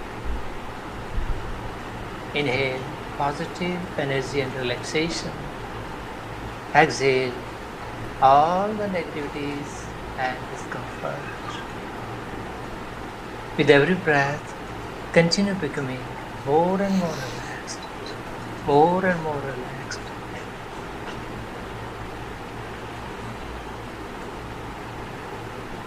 अपना ध्यान अपने पांव के तलवों पर ले जाएं, to the soles of your feet. आपने अपने ध्यान को पांव से पूरे शरीर में फैलाना है। धीरे धीरे जैसे मैं बोलता जाऊं, आप अपने ध्यान को उसी प्रकार अपने शरीर में मूवमेंट कराते जाएं। पांव के तलवों से जैसे जैसे आपका ध्यान ऊपर आता है, ध्यान की ऊर्जा आपके पांव को शांत और रिलैक्स करती जा रही है। एकदम रिलैक्स, एकदम शांत करती जा रही है। आपके पूरे फीट में, एंकल में और आपके काफ मसल्स में एकदम रिलैक्स और ढीला छोड़ दीजिए। एकदम शांत और रिलैक्स छोड़ दीजिए अपने काफ मसल्स को। ऊपर अपने नीज,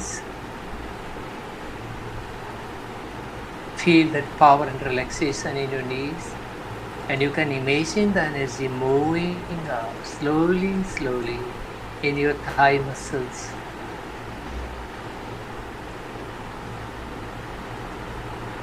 Your legs are becoming very lazy now. बहुत शांत और ढीले आपके पांव होते जा रहे हैं, बहुत शांत और ढीले।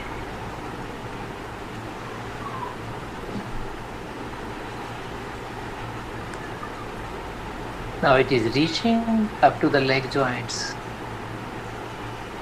You can feel your right leg from the soles of the feet up to your hips, enjoying complete relaxation.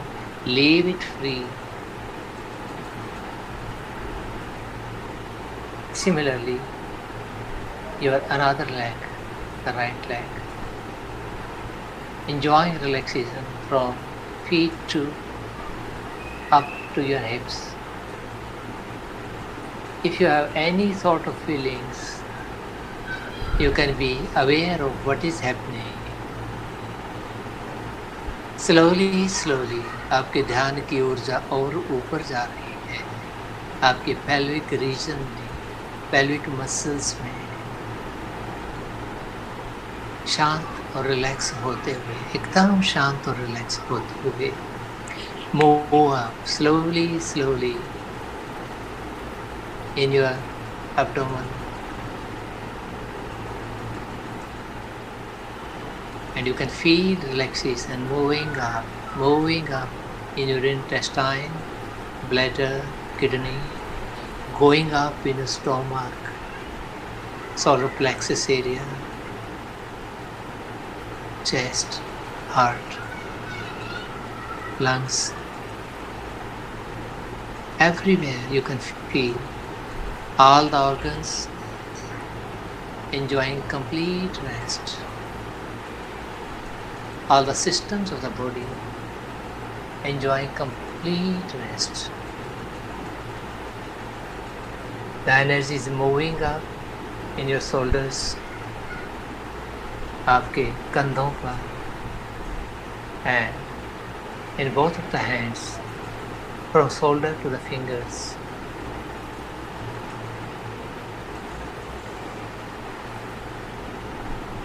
Now allow the energy to move up through your neck area, going to medulla oblongata, moving up in the brain,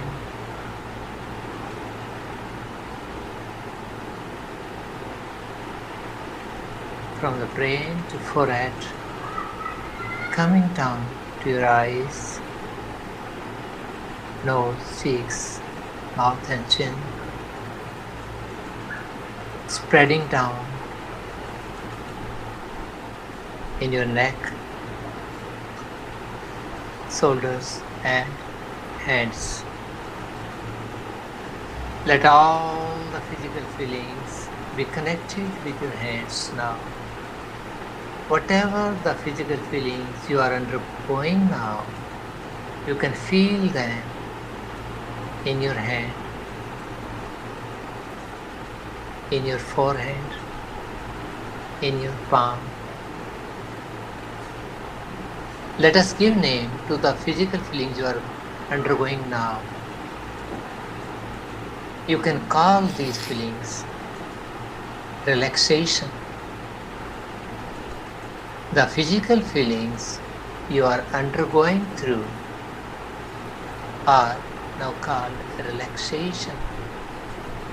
Every time when you say the word relaxation, it indicates the physical feelings you are undergoing now. Give this message to yourself. Repeat relaxation minimum 7 times or more. Every time when you exhale, with every breath, repeat the word relaxation. Minimum 7 times, it can be more than that. Continue repeating till I ask you otherwise.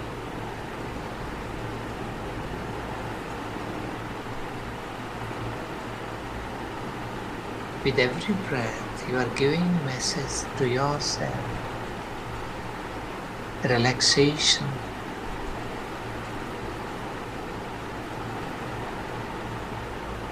Every time you breathe out, you repeat the message, relaxation. Whatever message you are giving, you are feeling the same at physical level. Relaxation.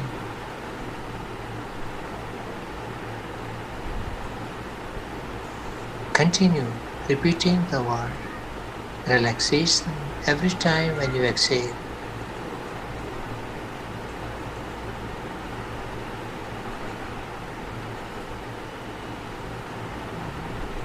Now, relaxation is the switch word for your physical feelings you are having now. You are to remember this word, relaxation. It will remain with you for the rest of your life. You need not share this with anybody. It's your own personal word. You always remember, relaxation is your keyword for physical feelings you are undergoing now. Now focus on your breathing. For some time, just focus on your breathing. Feel the breath going in and going out. For some time, just watch your breathing.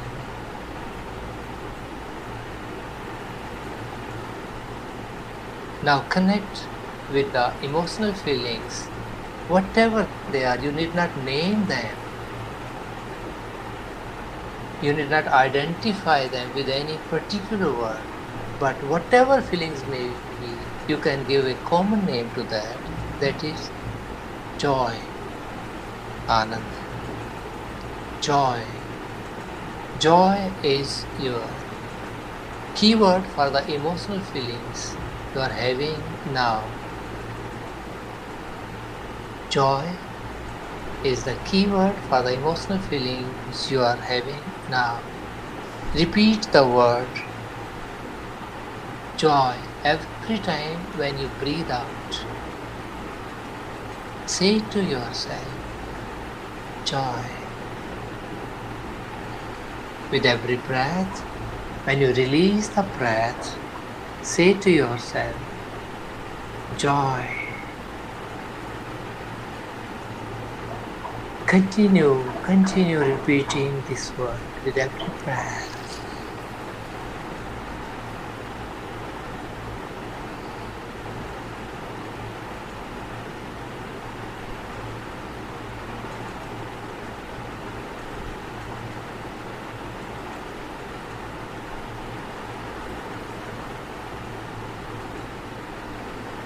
When you are repeating, you are feeling as well. Say to yourself, joy.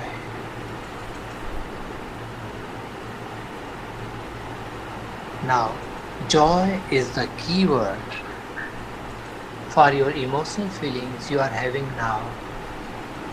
You have to remember the word joy as a keyword for your emotions you are experiencing now. So far, you have identified two keywords. For the physical feelings, you have identified the word relaxation. For emotional feelings, you have identified the word joy. You have to remember these words. These are your personal words. Now focus on your breathing for a while. Let the impression of these words go very deep at your subconscious level. And you continue remembering these two keywords. Just watch your breathing for a while.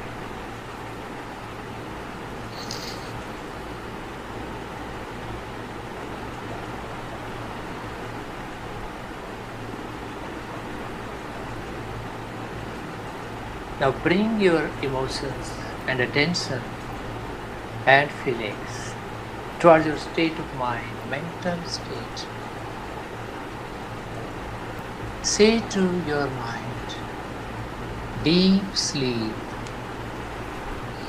Deep sleep is indicative of the mental feeling, the state of mind you are having now. Deep sleep is the key word for the mental feelings you are experiencing now. You have to educate yourself with this word by repeating deep sleep every time when you exhale, once with every breath, till I ask you otherwise. Just continue giving message to yourself every time when you breathe out. Say to yourself, deep sleep.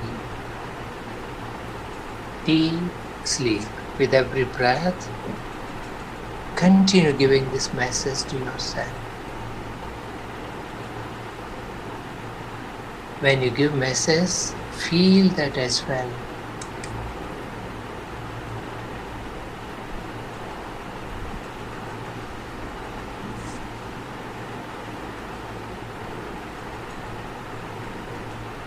Deep sleep.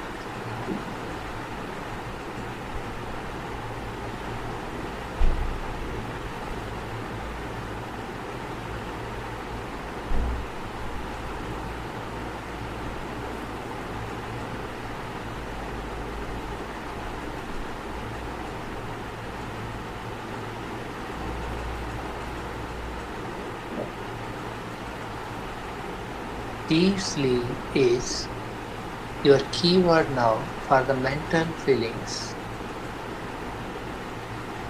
You have identified 3 keywords so far: relaxation for physical feelings, joy for emotional feelings, and deep sleep for mental feelings. Let this message reach very deep at your subconscious mind. Till then, watch your breathing for a while.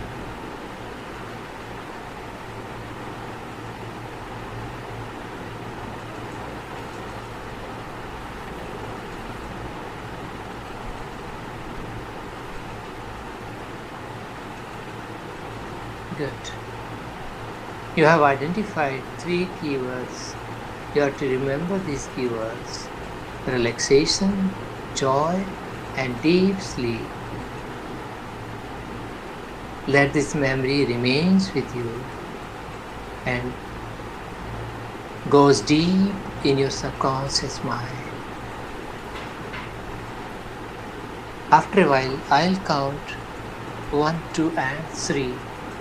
With the count of 3, you can choose to open your eyes, remembering the keywords. I count it now. 1, 2, and 3. Anytime. Now you can choose to open your eyes. जब आप आंखें खोलें, अपने हाथों को रब करें, चेहरे को फील होने दें एनर्जी।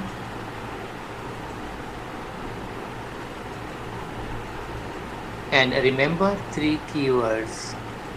आपने 3 कीवर्ड्स अपने इस स्टेट के लिए, जो कि स्टेट आपने अभी डेवलप किया था,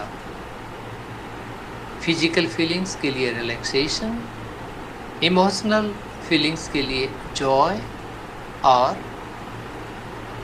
आपने मेंटल फीलिंग के लिए आपने रखा है डीप स्लीप।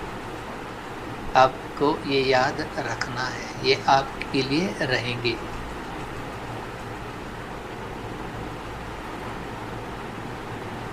Just wonderful. थोड़ा सा बॉडी स्ट्रेच कर लें।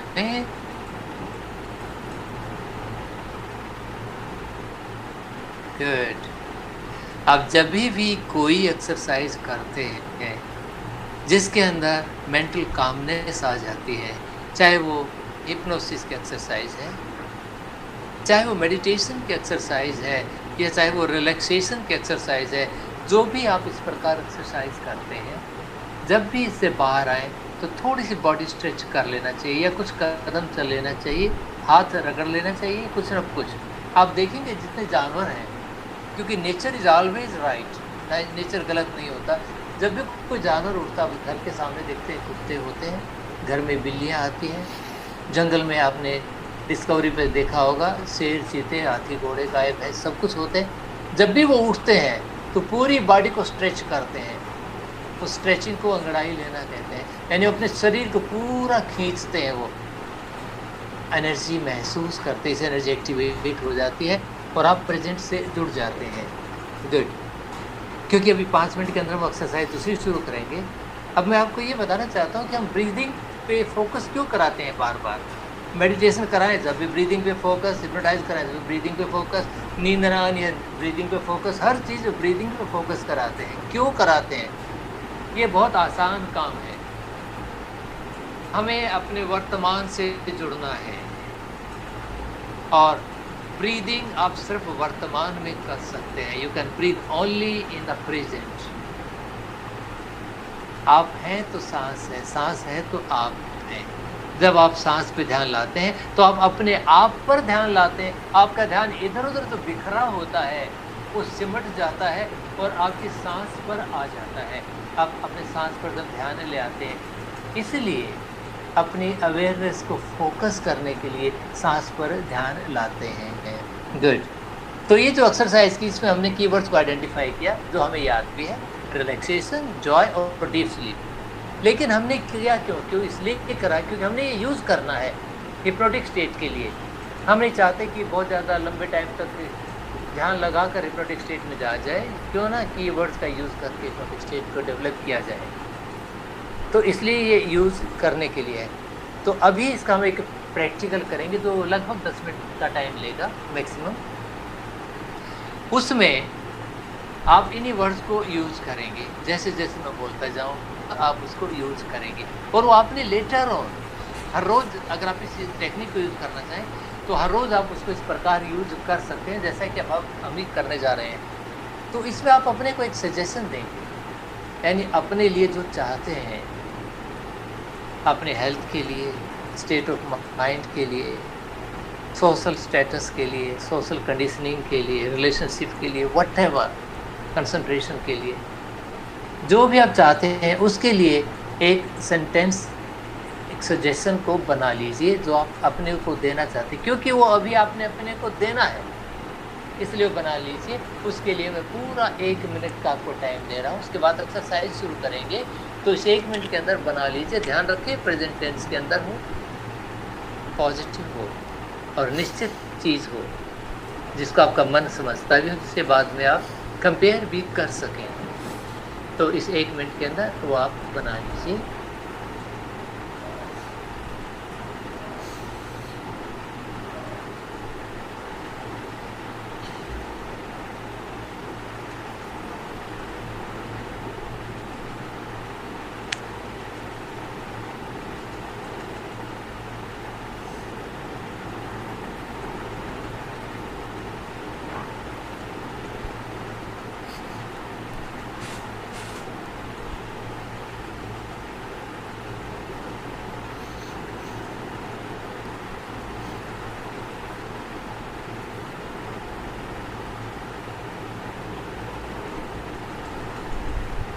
मैं ऐसा अज्यूम करता हूँ कि आपने बना लिया होगा। उसको जो आपने बनाया है मन में 3-4 बार, कम से कम 3 बार अच्छे से दोहरा लीजिए, क्योंकि आपने बीच में उसको यूज़ करना पड़ेगा। तो इसलिए ताकि आपको याद रहे, जो भी आपने अपने लिए मैसेज बनाया है, सजेशन बनाया है, उसको आप दोहरा लीजिए कम से कम 3 बार अपने मन के अंदर। पर्पस है कि आपको याद रहे।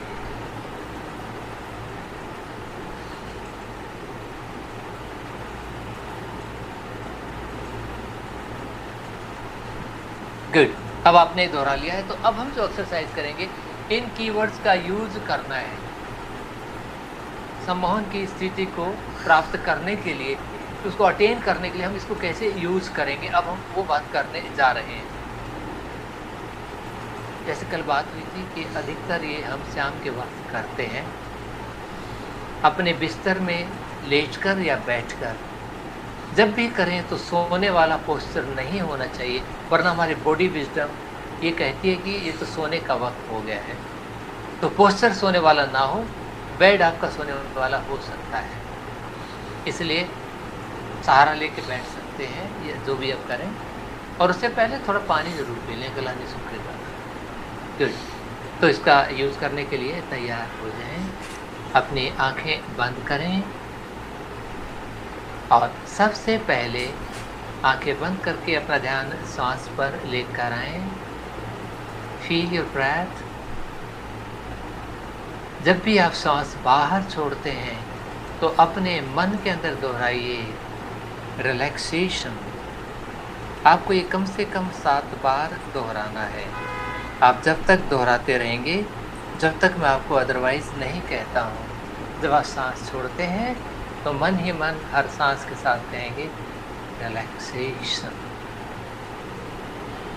जैसा आप कहते जाएंगे मन में वैसा अनुभव भी, महसूस भी करते जाएंगे रिलैक्सेशन।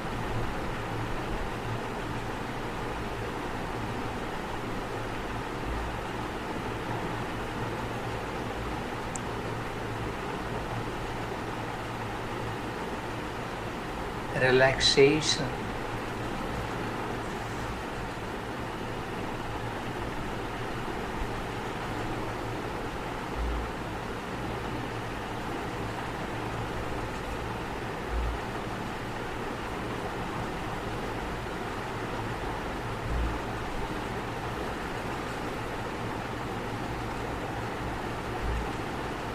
गुड। अब इसके बाद जो सांसें आप लेते हैं, हर सांस को छोड़ते वक्त मन ही मन संदेश दें जॉय। ये आपको कम से कम 7 बार देना है। जॉय। जैसे संदेश देते जाएं, उसे महसूस भी करते जाएं। जॉय। हर सांस के साथ जब आप सांस छोड़ते हैं तो संदेश दोहराएं जॉय, आनंद।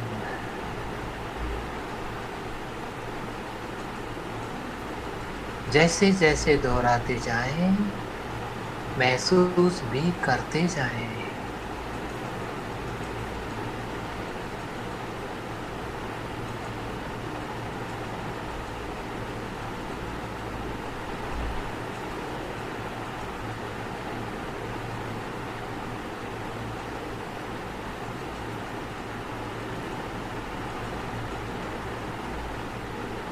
जॉय।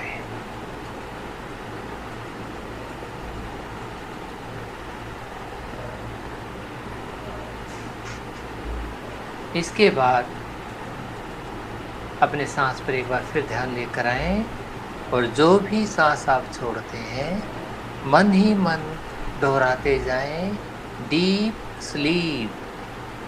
ये भी आपने कम से कम 7 बार, या जब तक मैं कहता हूँ, हर सांस के साथ सांस छोड़ते वक्त संदेश दें डीप स्लीप। जैसा संदेश देते जाएं, वैसे दोहराते जाएं डीप स्लीप।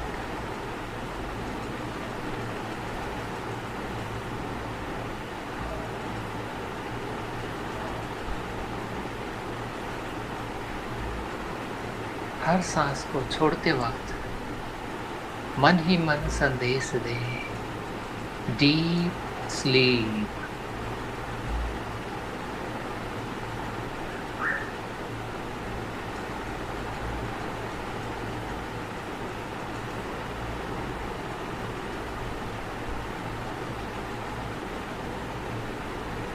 अपना ध्यान फिर से अपने सांस पर लाएं और अब जो भी आप सांस छोड़ें, सांस छोड़ते वक्त मन में अपना सजेशन जो आपने अभी बनाया था वो दोहराना है।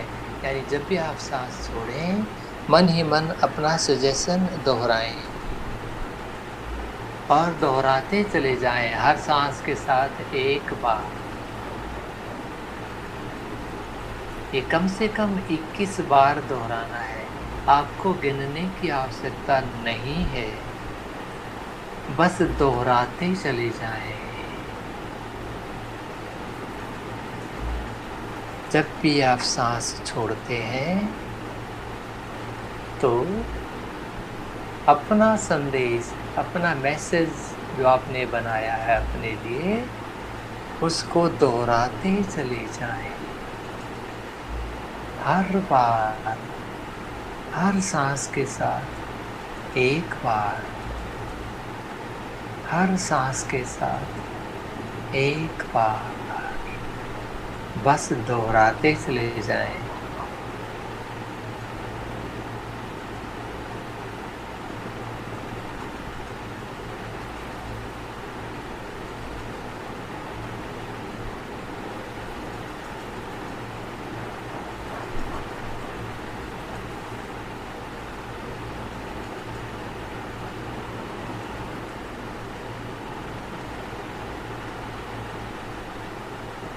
जब भी सांस छोड़ते हैं, मन ही मन अपना संदेश दोहराते जाएं।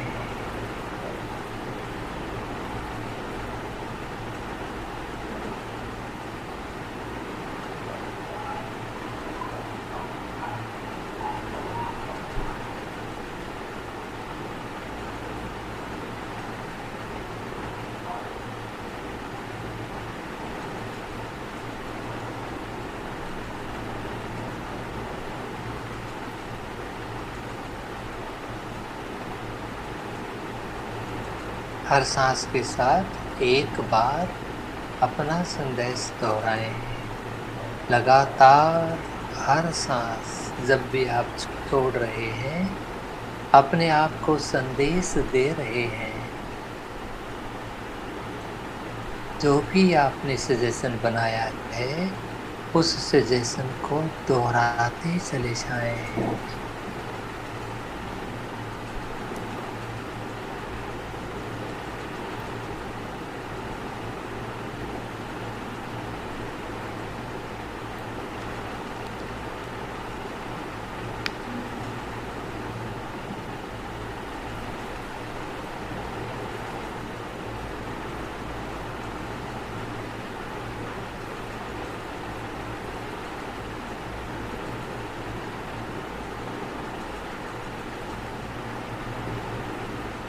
जो भी संदेश आपने दिया है, कल्पना करें वो पूरा हो गया है। जो चाहते थे, मानो आपने वो पा लिया है। उन कल्पनाओं में चले जाएं, जब आपका ये संदेश आपके लिए एक हकीकत बन जाता है। आपके जीवन में इसकी वजह से जो भी सकारात्मक परिवर्तन हो रहे हैं, वो महसूस करें।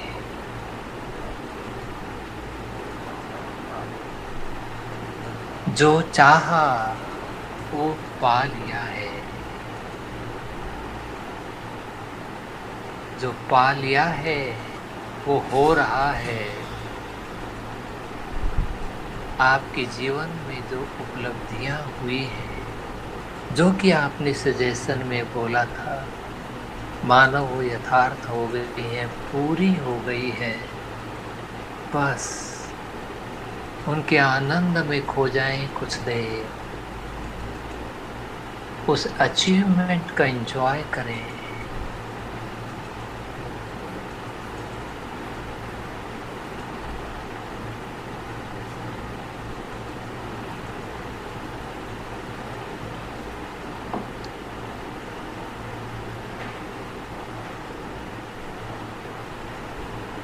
अगले 1 मिनट तक आप उसका भरपूर आनंद लीजिए। उस 1 मिनट के बाद फिर मैं आपको आगे के लिए बोलूँगा।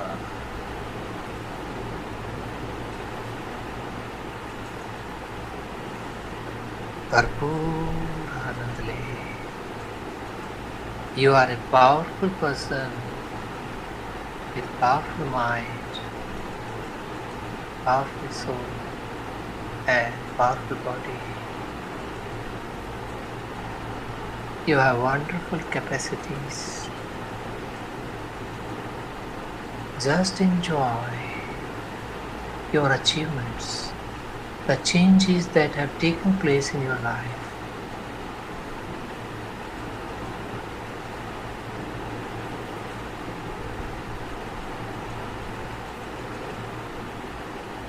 Just enjoy all these achievements in your life. Feel very good, feel very happy and very confident about yourself. Stay in state for a while.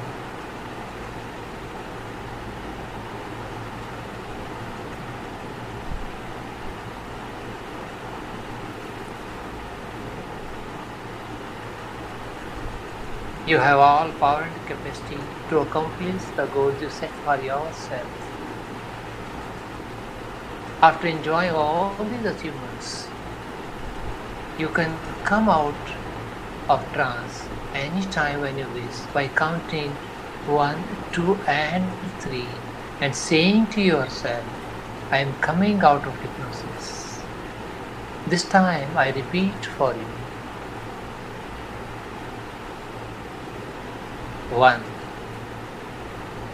2 and 3. Anytime you can choose to open your eyes, feeling very successful, feeling very confident about yourself.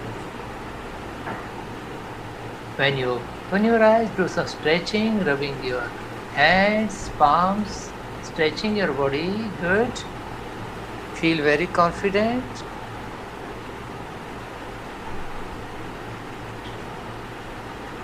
Good. अपनी body को थोड़ा सा stretch कर लें। थोड़ा सा heavy होता जा रहा है क्योंकि एक छोटी सी एक्सरसाइज अगले 2-4 मिनट के बाद और भी करेंगे, 5 मिनट की।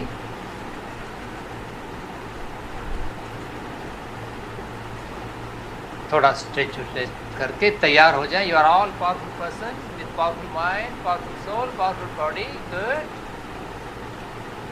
You are just wonderful souls. Enjoy that capacity. Enjoy that physical, mental, and emotional strength. Wow, good. ये जो हमने करा ये था कीवर्ड्स मेथड, जो आपको डेली करना है। स्विच वर्ड मेथड भी कहते हैं इसको, ट्रिगरिंग वर्ड मेथड भी कहते हैं। इसका आधार यही है कि आपने 3 ट्रिगर वर्ड बनाए। हर रोज सोने से पहले आपने कुछ नहीं करना है, आराम से लेटना है। लेटकर अपना ध्यान अपने सांसों पर लाना है और हर सांस के साथ पहले फिजिकल कीवर्ड 7 बार रिपीट करेंगे, 7 बार फिर इमोशनल कीवर्ड, 7 बार फिर मेंटल कीवर्ड यूज करेंगे और 21 बार अपना संदेश अपने मैसेज रिपीट करेंगे। दिक्कत ये होगी कि इसमें आपको नींद आ सकती है। आपको गिनने की जरूरत नहीं है, सिर्फ अवेयर रहने की जरूरत है। अपना एक मन के अंदर टाइम ऑटोमेटिकली सेट हो जाता है और ट्रांस से बाहर आने के लिए 1 2 3 काउंट करना है। अगर आप ये एक्सरसाइज दिन में करते हैं तो ट्रांस से बाहर आना बहुत ज़रूरी है, लेकिन अगर आप रात को सोते वक्त करते हैं तो सो जाइए। विद दैट मैसेज स्लीप, वो मैसेज आपके साथ ही तो रहेगा। तो ये बहुत ही इफेक्टिव मेथड है। जब आप ये शुरू करें तो कम से कम 21 दिन एक सजेशन को ले करें, यानी सेल्फ हिप्नोसिस में सिर्फ एक सजेशन एक बार में देना। अगर 2 सजेशन देने को दिल करता है तो दूसरी बार सेशन को टर्मिनेट करिए और दूसरी बार ट्रांस क्रिएट कीजिए और सजेशन दीजिए। हमेशा सिर्फ एक सजेशन देंगे, क्योंकि एक से ज़्यादा देते हैं तो we will have to become conscious about whatever we are going to say to ourselves. अगर ऐसा होगा तो फिर हम चेतना की तरफ बढ़ना शुरू हो जाते हैं और चेतन मन से हटना शुरू हो जाते हैं। तो ये हमने ध्यान रखना है। तो आज हमने मेनली 2 मेथड करे हैं। पहला हमने किया कि हिप्नोटिक मेडिटेशन का मेथड, दूसरा हमने किया कीवर्ड्स मेथड। अब एक मेथड और जो बहुत ही एडवांस है, बहुत ही छोटा सा है, वो और करेंगे। थोड़ी सी देर और सहन करना है बस। ये है बेटी एरिक्सन मेथड, इंडक्शन मेथड। बेटी एरिक्सन का मैं आपको इंट्रोडक्शन दे दूं। आपने डॉक्टर मिल्टन एरिक्सन को अच्छी तरह जाना है, पढ़ा है, समझते हैं। साइकोलॉजी में उसका बहुत बड़ा कंट्रीब्यूशन है, बहुत बड़ा, खासतौर से हिप्नोसिस को पॉपुलराइज करने में, रिकग्नाइज कराने में उसका बहुत बड़ा हाथ है पूरे वर्ल्ड के अंदर। उन्हीं की वाइफ भी बहुत अच्छी हिप्नोथेरेपिस्ट थी, बहुत अच्छी साइकोलॉजिस्ट थी। उनका नाम बेटी था, BETTY, बेटी एरिक्सन। उन्होंने एक टेक्निक बनाई जिसको उसने 3 to 1 टेक्निक नाम दिया, 3 to 1। वो कहती है कि हमारी जो अवेयरनेस है उसको पहले जो फैली हुई है उसको धीरे धीरे स्ट्रीमलाइन करना है। जैसे 3 से 2 छोटा है, 2 से 1 छोटा है, 1 का मतलब फोकस एक पॉइंट पर हो जाता है। और साथ में कहा कि हमारे 3 प्रकार के परसेप्चुअल फील्ड हैं जो मोस्ट इम्पोर्टेंट हैं। पहला हमारा जो देखने का है, विजुअल फील्ड की बात करते हैं। दूसरा जो सुनने का है, ऑडिटरी फील्ड। और तीसरा जो महसूस करने का है, टेक्टाइल या काइनेस्थेटिक फील्ड है, जिसमें हम फीलिंग आती है, महसूस करना आता है। तो इन तीनों फील्ड को अगर हम कॉन्शियसली अवेयरनेस के साथ महसूस करते हैं वन आफ्टर द अदर, और उसमें अपनी कॉन्शियसनेस को स्ट्रीमलाइन स्क्वीज करते हुए जाते हैं, 3 से 2, 2 से 1 आते हैं, तो हम बहुत आराम से ट्रांस की स्टेट में चले जाते हैं।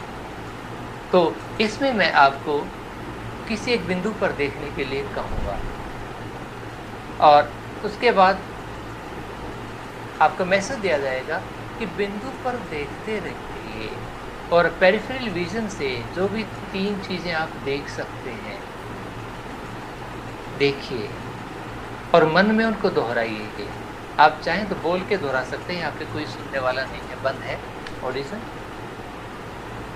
तो आप जैसे कोई मैं सामने देखता हूँ तो मैं कह सकता हूँ दीवार को देख रहा हूँ, स्विच को देख रहा हूँ, दरवाजे को देख रहा हूँ, लाइट को देख रहा हूँ, बहुत सारी चीज़ें हैं जो देख रहा हूँ, एक बिंदु पर देखते हुए भी। सिर्फ 3 ही देखना है। उसके तुरंत बाद अपने दूसरे सेंसरी फील्ड पे आ जाइए, सुनने वाले पर। 3 मेन चीज़ें जो सुनाई दे रही हैं, हो सकता है आपको पंखे की आवाज़ सुनाई दे रही हो सकता है आपको रोड साइड की आवाज़ सुनाई दे रही हो सकता है चीज़ें हिलने की आवाज़ सुनाई दे रही हो सकता है कि टक टक की आवाज़ सुनाई दे रही हो, कोई 3, लेकिन थोड़ा-सा ध्यान देंगे तो वो हो जाएगा। और उसके तुरंत बाद हम तीसरे फील्ड पे आएँगे, वो है महसूस करने का, फ़ील करने का। हो सकता है आप अपने हाथों को अपने पाँव पर रखा और फ़ील कर रहे हो सकता है अपने साँस को फ़ील कर रहे हो, बाहर की ठंड को फ़ील कर रहे हो, गर्मी को फ़ील कर रहे हो, खुशबू को फ़ील कर रहे हो। अनेकों चीज़ हो सकती हैं फ़ीलिंग की। तो पहले 3-3, उसके बाद 2-2 पे आएँगे, फिर 1-1 पर आएँगे। खुली आँख से इतना करेंगे, उसके बाद आँखें बंद कराकर फिर इसी प्रकार की एक्टिविटी को याद दिलाकर करेंगे। टोटल एक्सरसाइज़ आप चाहेंगे 7-8 मिनट के अंदर ये हो जाएगी, बहुत लंबी एक्सरसाइज़ नहीं है। हो सकता है आज हमें 7 से 5-7 मिनट ऊपर लग जाए, प्लीज़ डोंट माइंड। तो अभी शुरू करते हैं। किसी एक बिंदु पर देखना शुरू करें, गौर से देखें, देखते रहें और आसपास जो भी 3 चीज़ें दिखाई देती हैं, उन 3 चीज़ों को अपने मन ही मन में या बोलकर दोहराएं। कोई भी 3 चीज़ें एक बिंदु पर देखते हुए जो आप देख सकते हैं।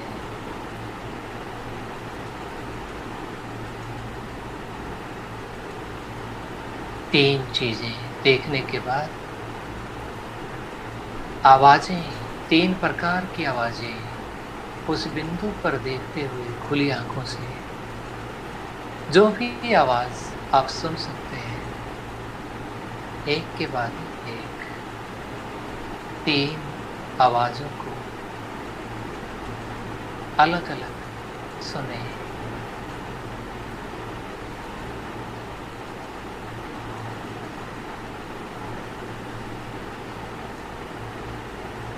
उसके बाद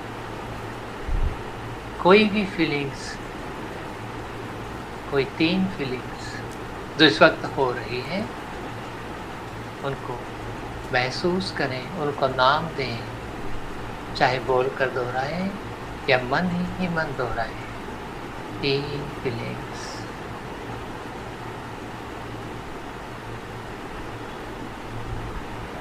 ऐसा करते हुए आप पूरे वातावरण से जुड़ गए हैं, आप अपने आप से जुड़ गए हैं। बिंदु पर देखते रहिए और कोई 2 चीज़ें उन 3 चीज़ों के अलावा जो पहले देखी थी, जो आप देख सकते हैं, उन पे गौर फरमाइए। सिर्फ 2 चीज़ें। उसके बाद कोई 2 आवाज़ें,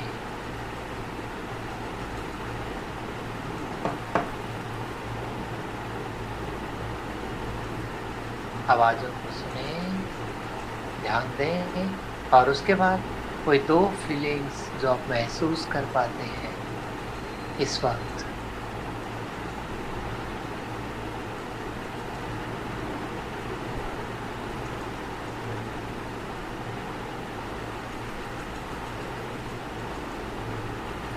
अब आपका जुड़ाव और गहरा होता जा रहा है। इसी प्रकार बिंदु पे देखते रहें, कोई एक चीज़ जो आप और देख सकते हैं।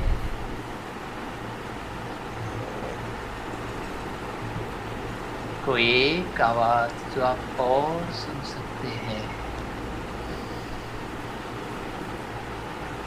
कोई एक फीलिंग जो आप और महसूस कर सकते हैं। आंखें बंद कीजिए। याद कीजिए कोई हैप्पी मोमेंट अपने लाइफ का, कोई एक्सपीरियंस। जिस एक्सपीरियंस को याद कर रहे हैं, उस इमेजिनेशन के अंदर कोई 3 विजुअल चीज़ें मन में दोहराइए। उसके बाद कोई 3 आवाज़ें जो उस वक्त महसूस की थी, जिनको अभी भी आप महसूस कर पा रहे हैं, रिकॉल कर पा रहे हैं, उनको दोहराएं। कोई 3 फीलिंग्स उस वक्त की जो आपकी मेमोरी में पॉपअप हो रही है। उसके बाद कोई 2 और चीज़ें जो आपके विजुअल एरिना में आ रही है। कोई 2 आवाज़ें, कोई 2 फीलिंग्स, और फोकस होते जाइए। कोई एक चीज़ और अपने विजुअल परसेप्ट्स में लाइए, याद कीजिए। कोई एक आवाज़, कोई एक फीलिंग, एकदम रिलैक्स हो जाइए, एकदम रिलैक्स। अपने आप को कोई अच्छा संदेश दीजिए।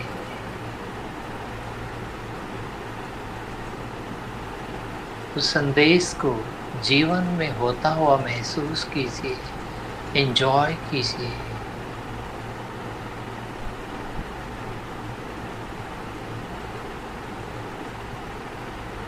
And stay with those feelings, enjoy करते हुए। Take that pleasure very deep in your mind, feel very successful.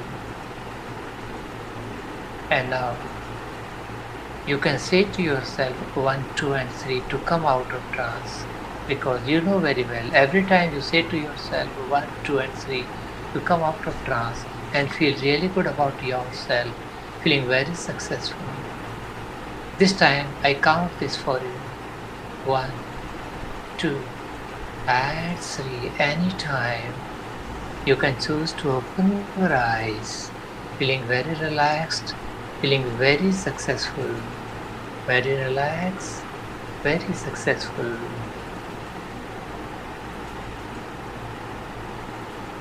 जब भी आप आंखें खोलें, अपने आप को थोड़ा एक्टिव करें, हाथ रब करके, बॉडी स्ट्रेच करके।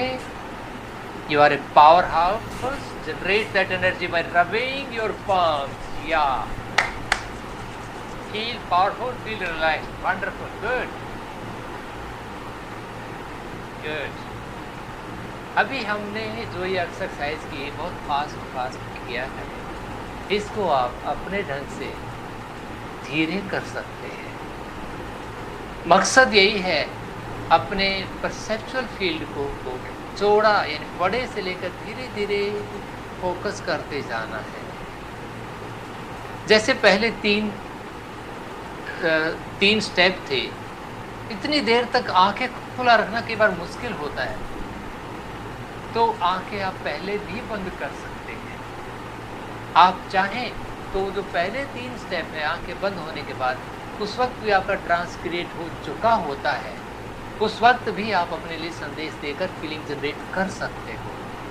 नहीं तो उसको आगे कोई मेमोरी को रिकॉल करके या माइंड में what ever is happening in the mind, उसके परसेप्ट को लाकर भी आप फील कर सकते हैं।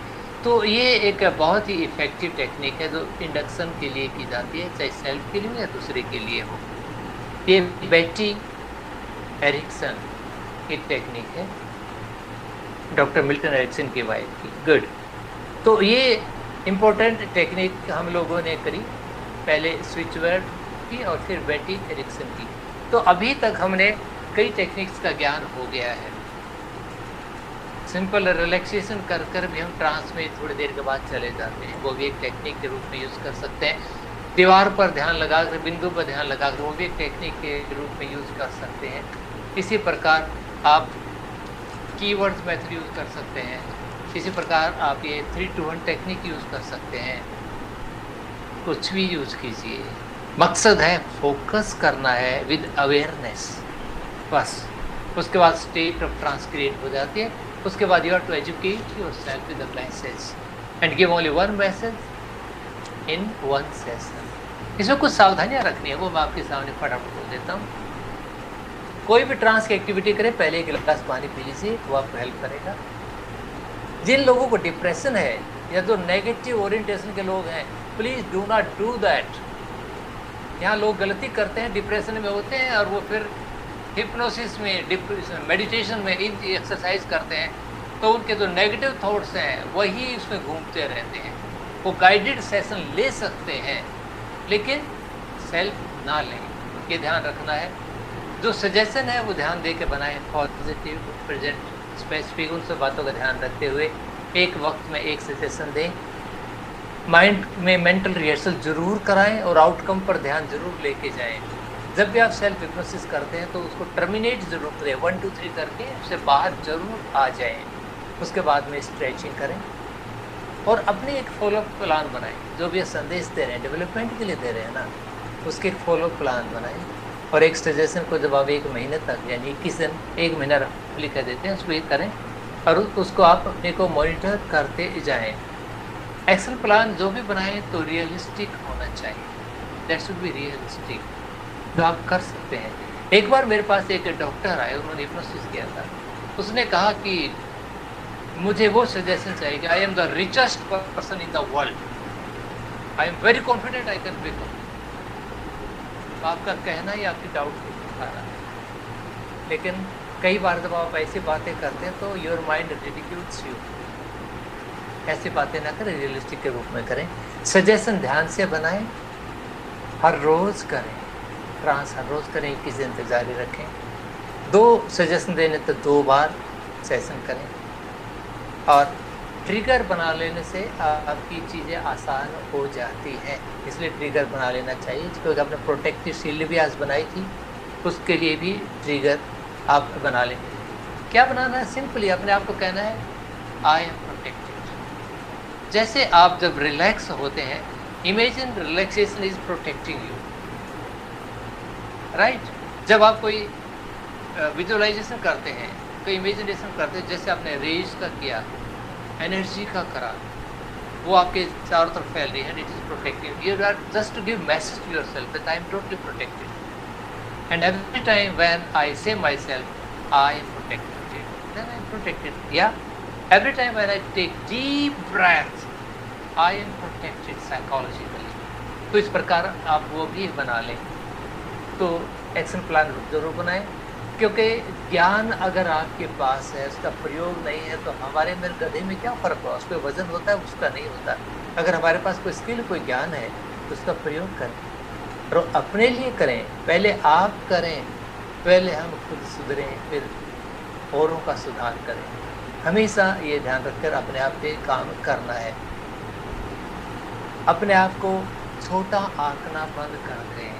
When you can grow a jungle, why only aim to plant a flower? आप अपनी काबिलियत नहीं जानते हैं, आप बहुत ज़्यादा काबिल हैं, जितना आप समझते हैं उससे कहीं ज़्यादा है। आपने अपनी चंद परसेंटेज को ही रियलाइज किया है, बाकी को तो भी एक्चुअलाइज होना है। Just focus on what needs to be done, what can be done, उसको मॉनिटर करें एंड एंजॉय। गुड। तो हमने कोशिश करा इन 2 दिनों के अंदर सेल्फ हिप्नोसिस के कॉन्सेप्ट को समझाने का, कुछ टेक्निक्स को बताने का, कुछ के एसेंशियल्स को, उसकी कुछ सावधानियों को बताने का।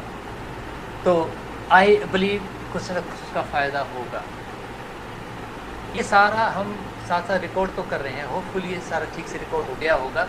तो हम इसके पार्ट्स में यूट्यूब पर जैसे लाइव हुआ उसको एज इट इज़ अपलोड भी कर देंगे, ताकि आप उसको रेफ़र कर सकें, जब भी चाहें आप उसको यूज कर सकें।